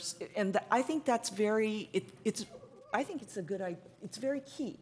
But boiling it down, because I've spent 8 years trying to boil it down and to explain to individuals who are telling me to tell principals to do this and to tell other people to do that, to explain in a very clear way what our major responsibilities are and what we do as a board. Not that. If you have to boil it down to a 2-minute explanation. No, I agree. We actually got something in our governance training that Superintendent Charlie Ross and I attended this last weekend. And CSBA has tried to do that. I think their explanation is still a little bit too complicated, but I think we could work with it and boil it down a little bit farther and get something we could use. I probably have a lot of those. You mean those charts where they put down? Well, it's not a chart.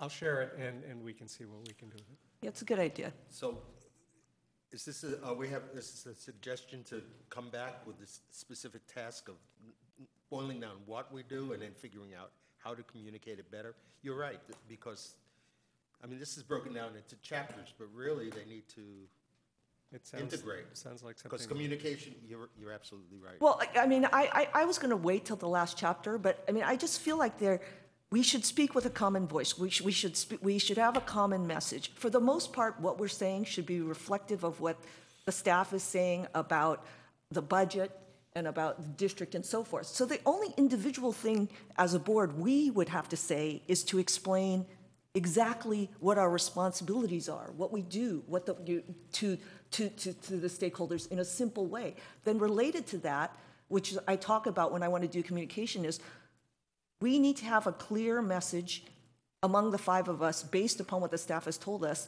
about what's coming up with the budget and what we're going to share. And that should be something that we probably share at the beginning of the school year, and that we take responsibilities that are adopted schools to do. That would fulfill a lot of things. It might have to do a little bit with recruitment, education of the community, recruitment of possible people to come to the board because they better understand what to do, a better understanding of the financial responsibilities. But again, a boiled down, clear message that is common to all of us is something we would need to discuss and create. We may need another work study to actually. That sounds good, though. To actually, thinking about it, which I've done a lot of in the last week or so. Yeah, it's not easy. I need a PowerPoint or something. If you would like to assign me as a subcommittee to come up with a proposal, I would love to. If anyone, okay, and I'll start. Are we capturing I'll this? give you some feedback. Okay, good. So, Charlie. Yeah. So, one of my suggestions for our new subcommittee would be to bring to the whole board some of the materials that 3 of us saw this past weekend at the CSBA sessions. There's some really good material on what does a board do, and presenting that, just like we've had presentations tonight, presenting that in a larger setting could be one way of sharing this. And one thing to keep in mind, I'm not sure how to make it apply to this particular case.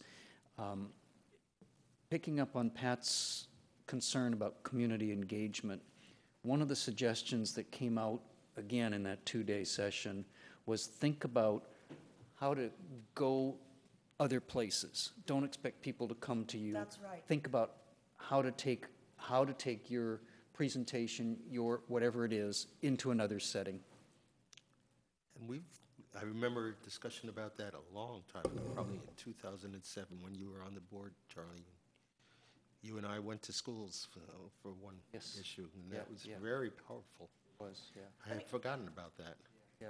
But there's a very natural time. We're each going to adopt a school. They'll each be the beginning of the school year. There's always the large PTA or whatever meetings. And if we had they're very busy and they don't want to hear us blither on and on. But if we had a clear, simple message which included, what we do, how we serve them, and then also from the staff, the main key points they want us to get across, I would imagine about budget at that point. It would make... I agree. And we could also take that message to the students, the leadership class, and other classes that talk about governance, government sociology, that sort of thing. My perception over the 8 years I've been on the board is that, this board has become much more cohesive, so, I think we're ready to start forming those kind of messages and encapsulate them so that future boards will, we've progressed a lot. Well, that's what's important for the staff and the superintendent to feel confident that we're going to not go off like loose cannons everywhere, okay? that we have, nobody but me. That we've got a clear, simple message that we've all agreed upon, that everyone, So I like the idea of a subcommittee of two to come back with, and looking at all of these and leading a discussion, maybe in a separate meeting with a, given time limit. Yep, good. Should we go through some of these others? Sure. You need a second person on your, excuse me, you need a second person for your subcommittee. I didn't hear. I like to work with Paul. He does all the work, and then I just look at it and say. Okay, so just let me sure you capture the notes. So it's Pat and Paul. Okay, thank you. Yeah. Are we capturing some of this, Jackie? Thank you. Absolutely. Thank you very much. Effective school boards establish productive partnerships. Can we go back to Yes. the paragraph before that? Because I'm sorry. I thought this was really I important. didn't see all the yellow on yours. I like this. Boards that positively impact student achievement do more than simply focus on student achievement. They believe their students are capable of achieving it, and the same for the staff. And one of the suggestions at our training was that there actually be policy setting expectations so that the entire district knows the board has high expectations. So that's, we need to, I don't know where it is in the governance calendar, but we need to review policy anyway every year. So it'd be something to look at whether we want to develop. CSBA probably has a sample policy. Is that more like something in the mission statement? Because it's not really about high expectations. It's more that we believe that in fact, we have that in don't we have that in, that we believe that every child. Yes, it is in our mission statement. So, but you want it. I don't know. Maybe we don't need more than we already have. I'm not saying that we shouldn't, but I'm trying to understand. So you're thinking that. This comes up again in this article, the expectation part. It's tricky because we have high expectations, but we don't. We have our expectations of our one employee, who then takes those expectations and drives the curriculum forward. High expectations are different. Are different Without from believing. The idea of having high expectations of students is a different concept from believing that every child has the capacity to learn and to achieve their potential. Those are high expectations is a very loaded term in my mind. So I'm not quite sure I understand. I would define it. We not only believe that all children can learn, but we expect our staff to make sure that we fulfill that. Yeah, I think Pat's right. We do have that in the mission statement, but I think it's worth thinking about, at least keeping in the back of our minds when we think about everything else. Ross? So if it's in the mission statement, how pervasive is the mission statement in the minds of the students, the teachers, the citizens of Albany. And That's- and I- that's I jump great back question. to the reaching out to stakeholders and say some of the discussion at CSBA talked about not just going to the schools and getting the students and the faculty, but going to the families, going to the language communities, going to the business communities. So making it obvious throughout the various groups and constituencies what we're meaning. Well, I'm hearing that. Yeah, there was also a suggestion at that training that, and I think we had some discussion about it, that in addition to reciting the Pledge of Allegiance, that somebody read the mission statement at the start of each meeting. Just put it out there. It's not a bad idea. We could actually build it into the agenda right after the Pledge of Allegiance. It's a good way for the public to know what our focus is, but it's also at every board meeting as a reminder for us what our focus is. And I think our mission statement is very powerful. And we could also invite students from different schools to come and read the mission statement each. We could, if we have our meeting. school spotlight, we could do that. We have two wonderful student board members here also. Yes. Yes, we do. Who could read our mission statement also on those opposite board meeting days. But to incorporate Ross's idea, in thinking about our common message about what the board does, again, you want to keep it, I keep thinking about, you have to keep it brief, you have to keep, Yes. you really need them to understand. On the other hand, maybe we could just build in the mission statement, because that's Yes, we could. what we do, right? That's what we agreed upon, and that's what we're trying to accomplish. It's something to think about. It is. Are we ready to move forward? Yeah, go ahead. Productive partnerships.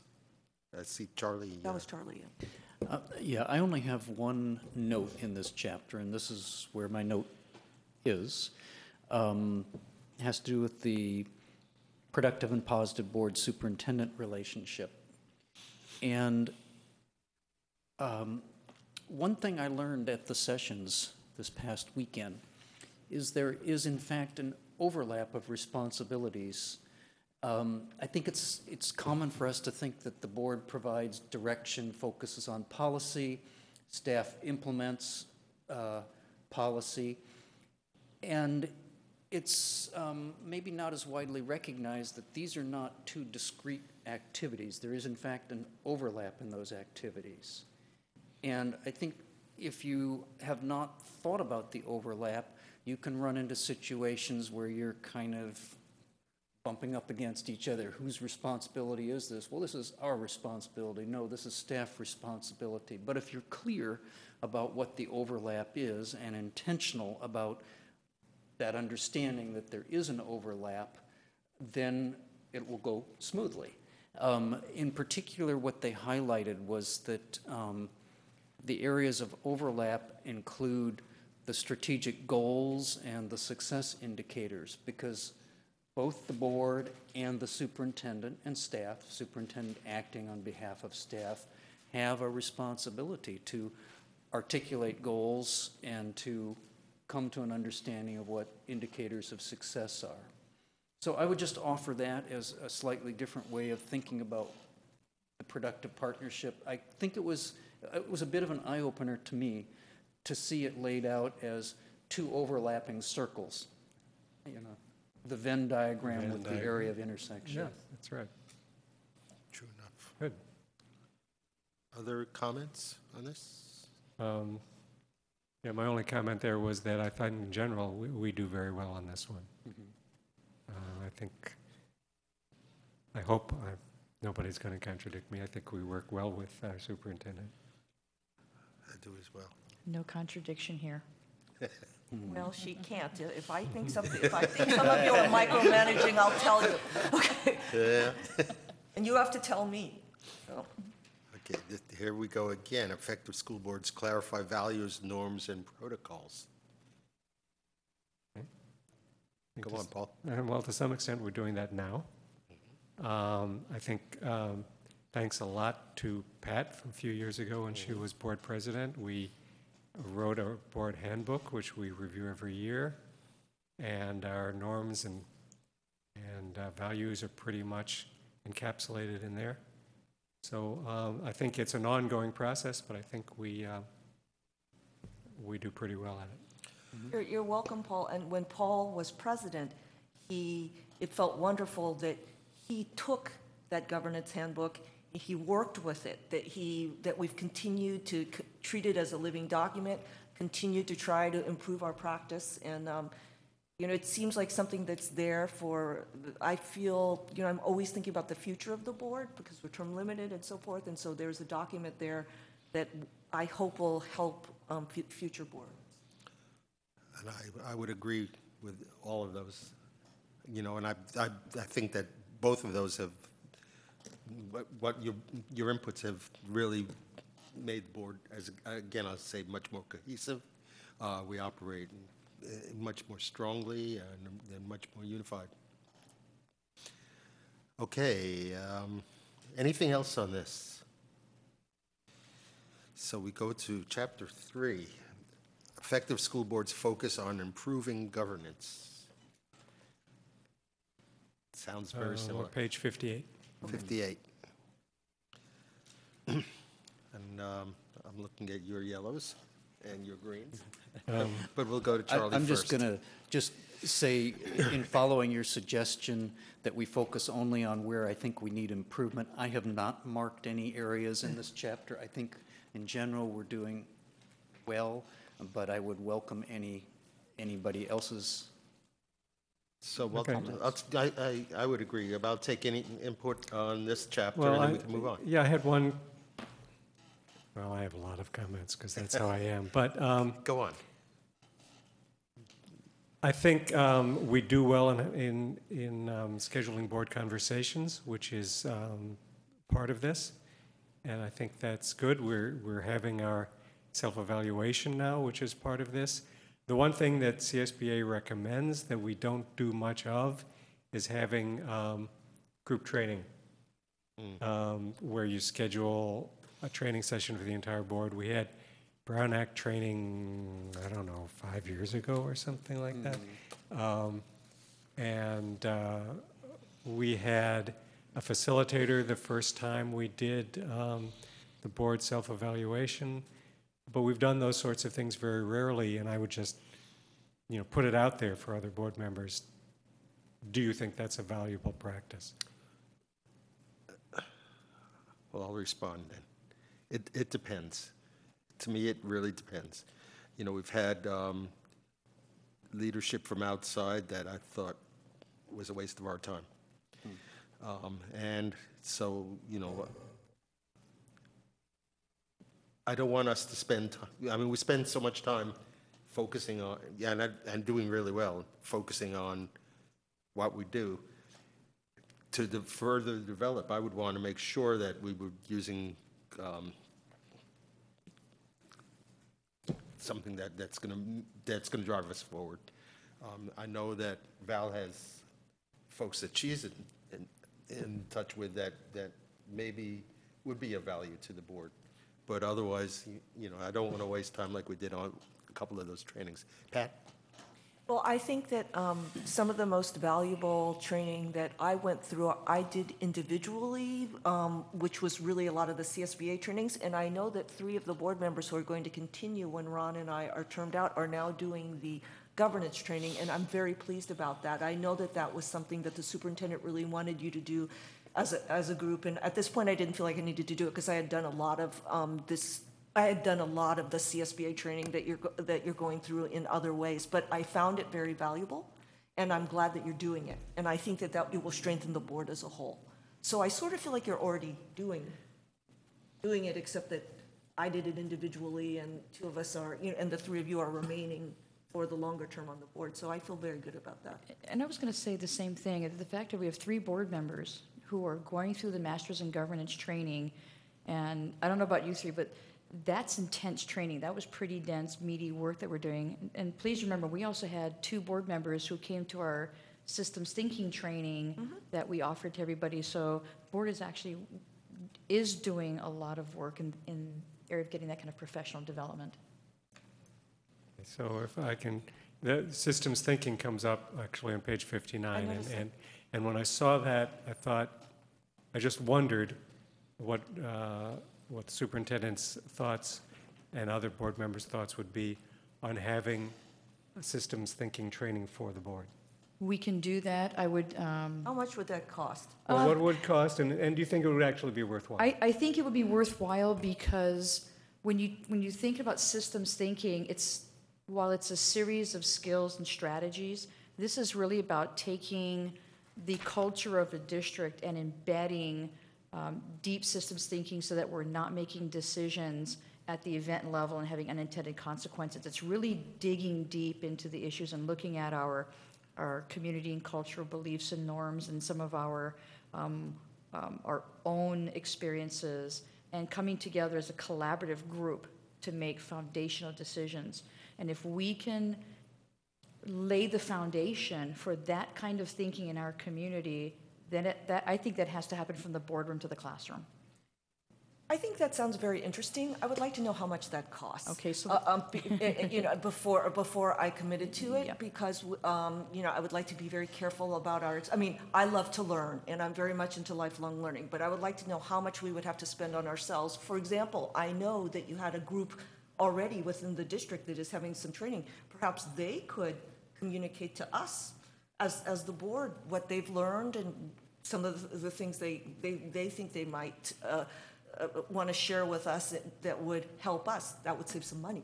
So just let me put my 2 cents in with that. I'd actually be more interested in that because the enthusiasm of our own staff, it means more to me. Go on, sorry.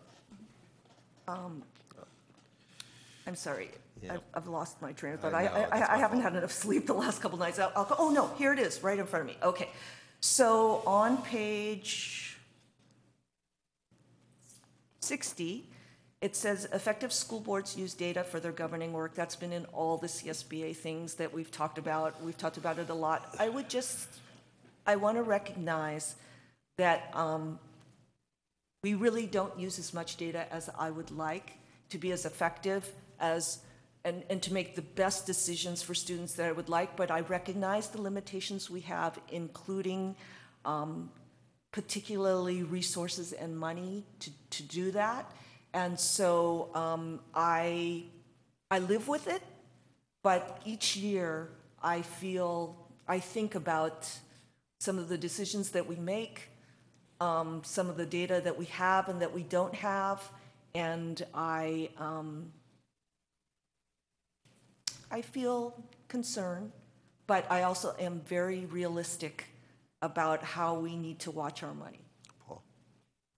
Thanks, Pat. I had the same thing flagged here. And I noticed in here, data use guided by policy. This looked like a possible board goal or another subcommittee. The processes for the use of data and data dashboards should be guided by board policy that clarifies its purpose, content, cycle of review, and includes sample displays as exhibits to accompany the policy. That's very specific, and we don't have such a policy. It says boards need to work with their superintendent to develop a clear and focused plan. So again, I'll volunteer myself. I'd be glad to work on a subcommittee, not for next week, but over the coming months, to see if we could come up with policy and a plan that would address your concerns, not spending a lot of money, respects how much work this would be for the teachers, but at least expresses the board's desire that we move in that direction and comes up with some plan to get us started in that direction. Are there sample policies out there that we could look at? Well, CSBA claims they have sample policies for everything, so we could check and see.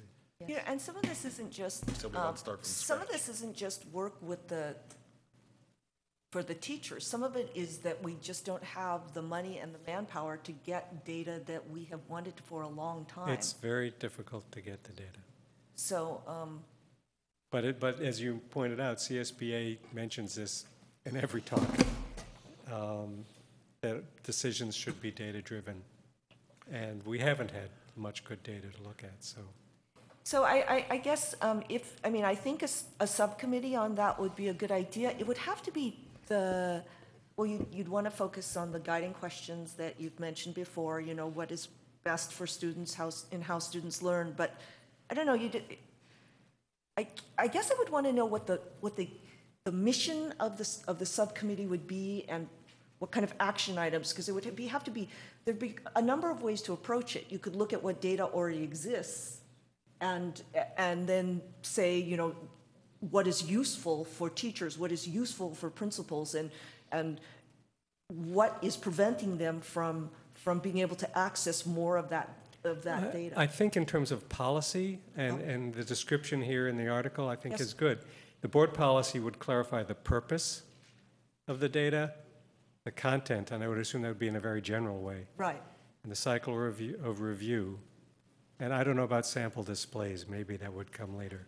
But we wouldn't specify how to collect the data. That's not a policy decision. Right. We wouldn't specify what tools are used or who was responsible for collecting it. That might come in an AR, but that's not a policy decision. But the board needs to think about what it wants the data for, because you can't just, okay, go ahead, collect a bunch of data.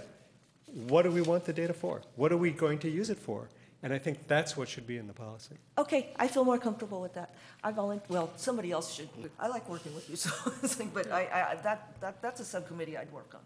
Well, and this sounds like a goal, actually. The goal is to develop a policy based on, we've been talking about this for years and years and years and years. I appreciated seeing the data that we got from ELA today, that they actually brought something that we could actually sink our teeth into. Yes. Half our students are not proficient, and what do we do about that? Mm-hmm.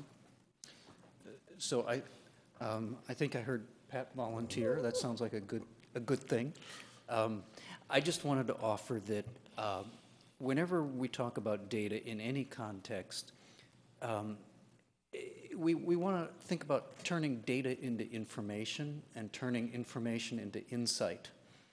And much of what we heard in the presentation tonight, that process had taken place. What was valuable was not just that there were a bunch of numbers there, but there was real insight.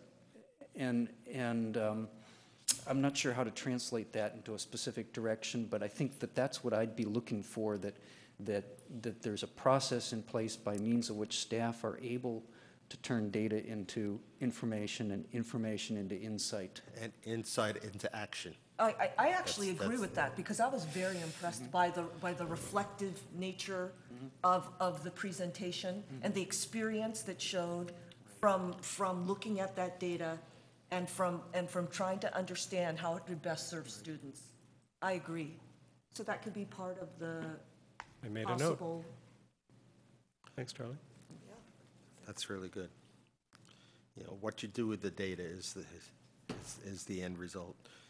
Governing actions, Chapter 4, effective boards set direction. Anything on this, Charlie? So I have a note here near the bottom of this first page on prioritizing goals. And not that we're doing badly, but I think it's an area that we could work on. I made a note, prioritizing resources and projects. And as an example, I think we could work on our facilities direction a bit more. I think that we have a pretty sweeping facilities master plan, which really we haven't thought through which projects come in which order, which parts of which projects are most important to us. It seems relatively unconstrained by budget at this point. That's unconstrained by reality. Yeah, and so I think, if you have an infinite budget, you do everything, but that's not reality. And I think we could work harder at thinking through our facilities sequence and priorities. I'm looking at particularly the last sentence of this paragraph, I think is a message for us. The board needs to hone its focus in order to prevent goal creep, the tendency of the district to take on too many changes and resist allocating precious resources to too many goals, thus underfunding all of them. Oh, that is excellent. So first of all, I think that is a good point, but given the governance training you three have just come out of, let's talk about overlap here. Because in this case, I sort of felt like, this is a question now for you, that would be direction we would need to give to the staff to bring back to us recommendations with regard to prioritizing.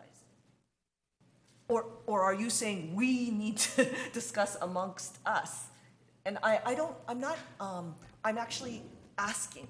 I'm not clear, particularly with facilities. Yeah, that might be one of those areas of shared responsibility in which we all need to work together to establish our strategic goals.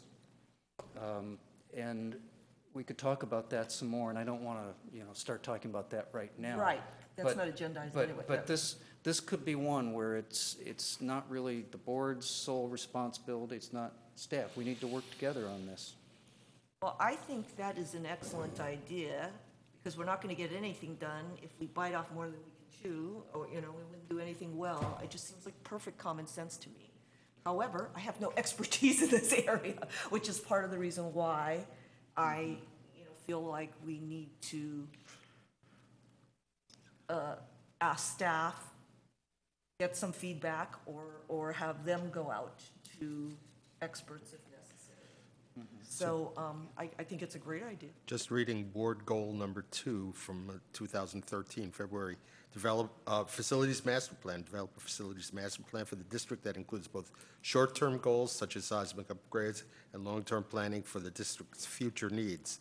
2 issues that the board recognizes as influencing the design and timing of this process are: 1, the need for seismic retrofitting or possible replacement of buildings at Ocean View and Marin School, and then the parcel tax, which that's done. Yeah, I agree with Charlie. It's important.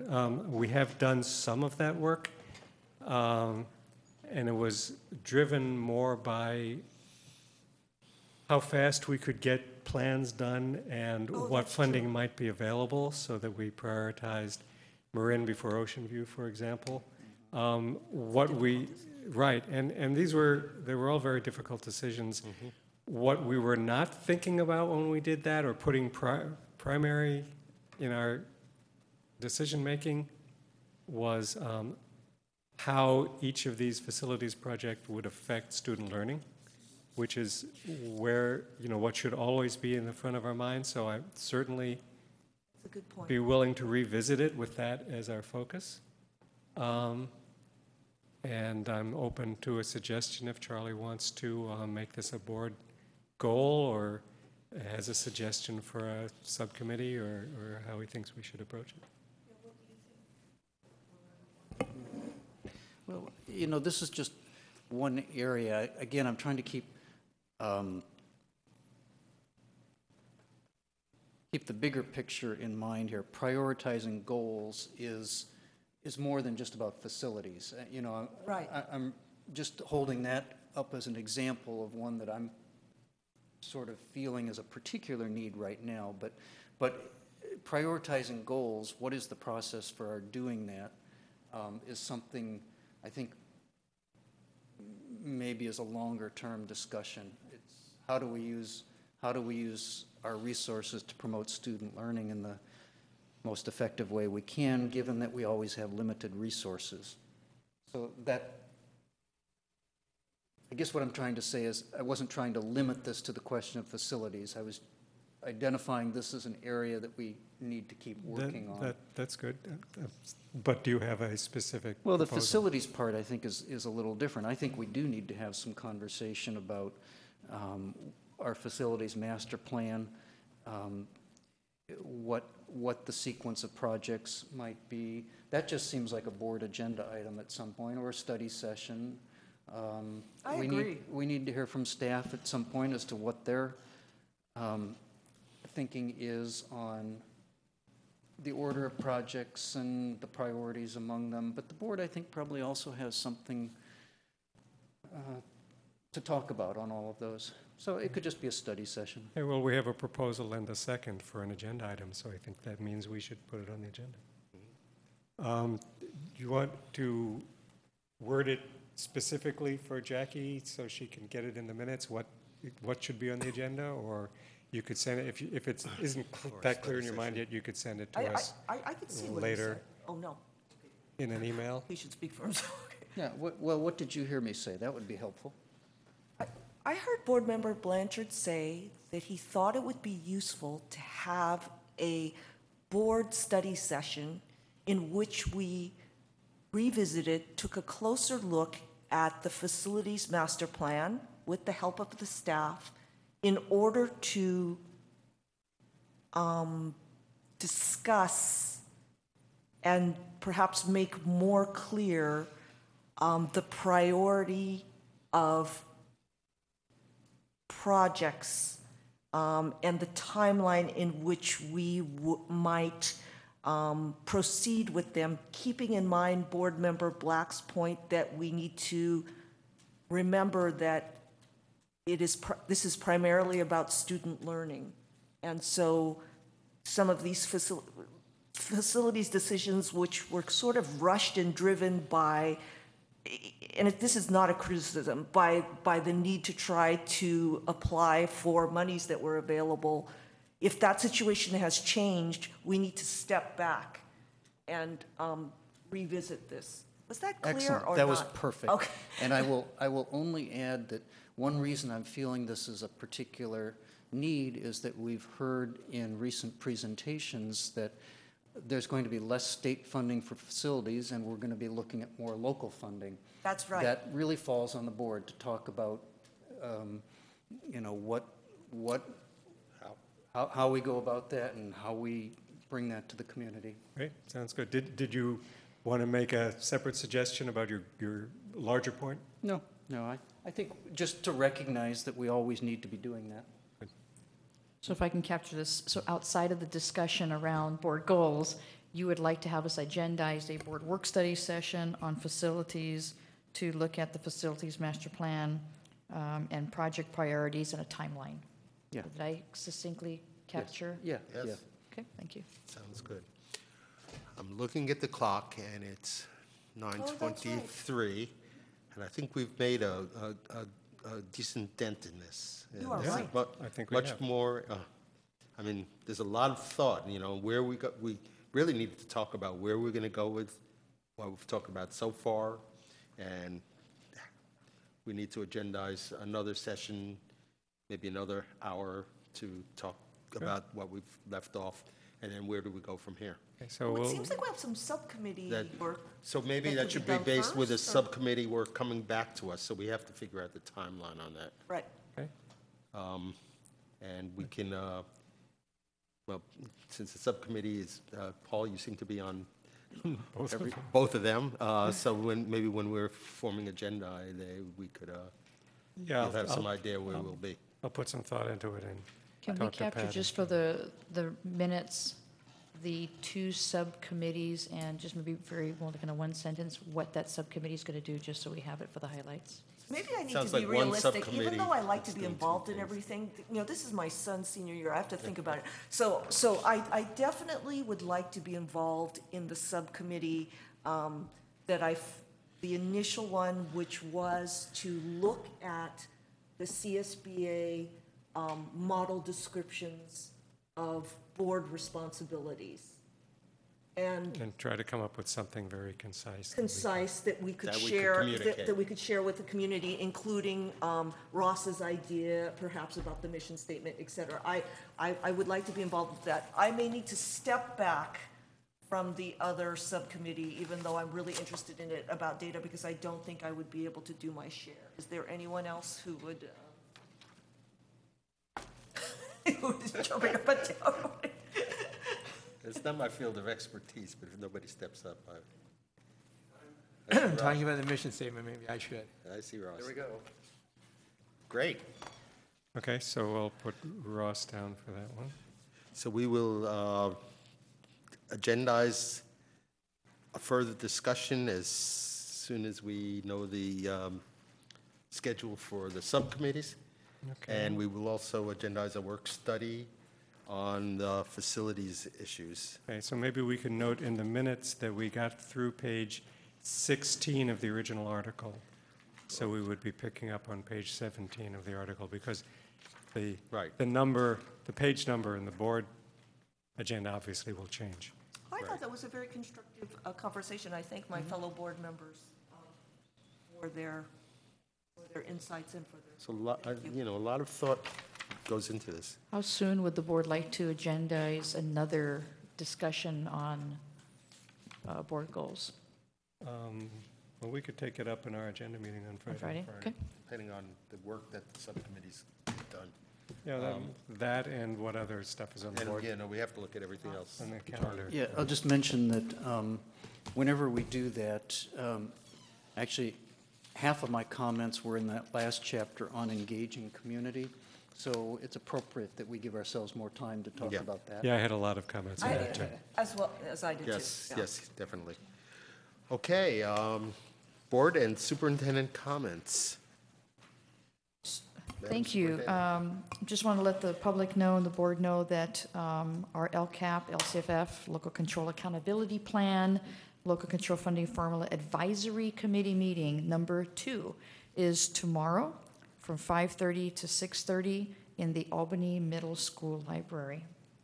And the other comment that I had was I really want to thank our 3 trustees for attending the Masters in Governance course 1 and 2 this weekend. Oh, that's intense. In next February, we will be taking course 3, 4, and 5 and graduating.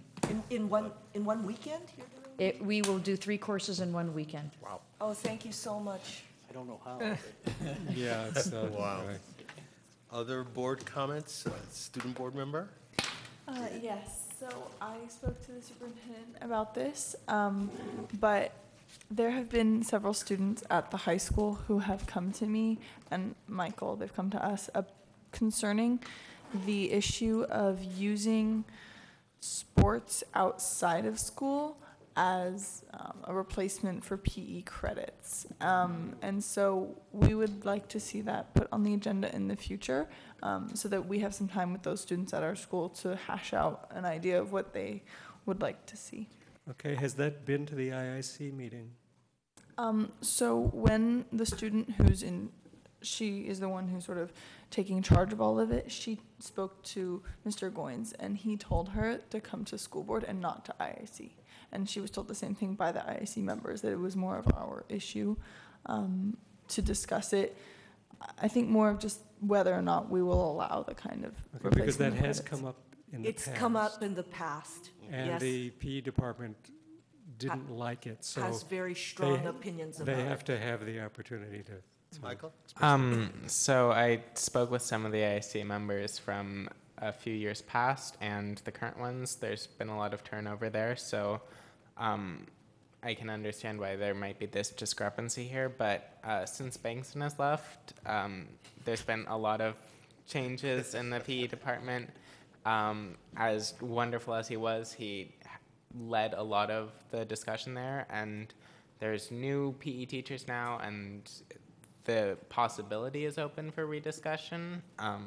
That's what we told the student that brought this issue to us, especially for incoming years where there's a lot more focus on intramural engagement, and there's a lot more of PE classes that are asking students to take assignments into their own life and develop projects. There was a whole bunch of new projects on yoga, I believe it was, that we'd never done before, and was more focused on what you do in your own time. And for that reason, I feel like it's worth bringing it back into discussion, whether here or at the IIC or even at the middle school, because that's who it's ultimately going to affect, is those students. Okay, I'm very interested in this, but I would like to pass it to the superintendent to decide. You don't have to do it now, but to direct what the proper channels are that this should come We'll through. work on the process. We need to start with the principal of the high school, and then we can work it through with Mr. Parenti, who's in charge of curriculum instruction. I think I might ask that we talk about this when it's time in the context of the state PE standards.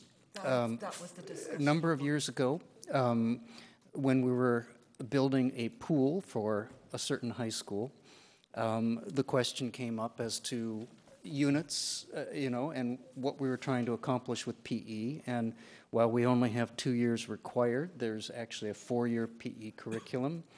And while our high school PE department has been focused on providing exposure to a variety of different activities, that has been the focus.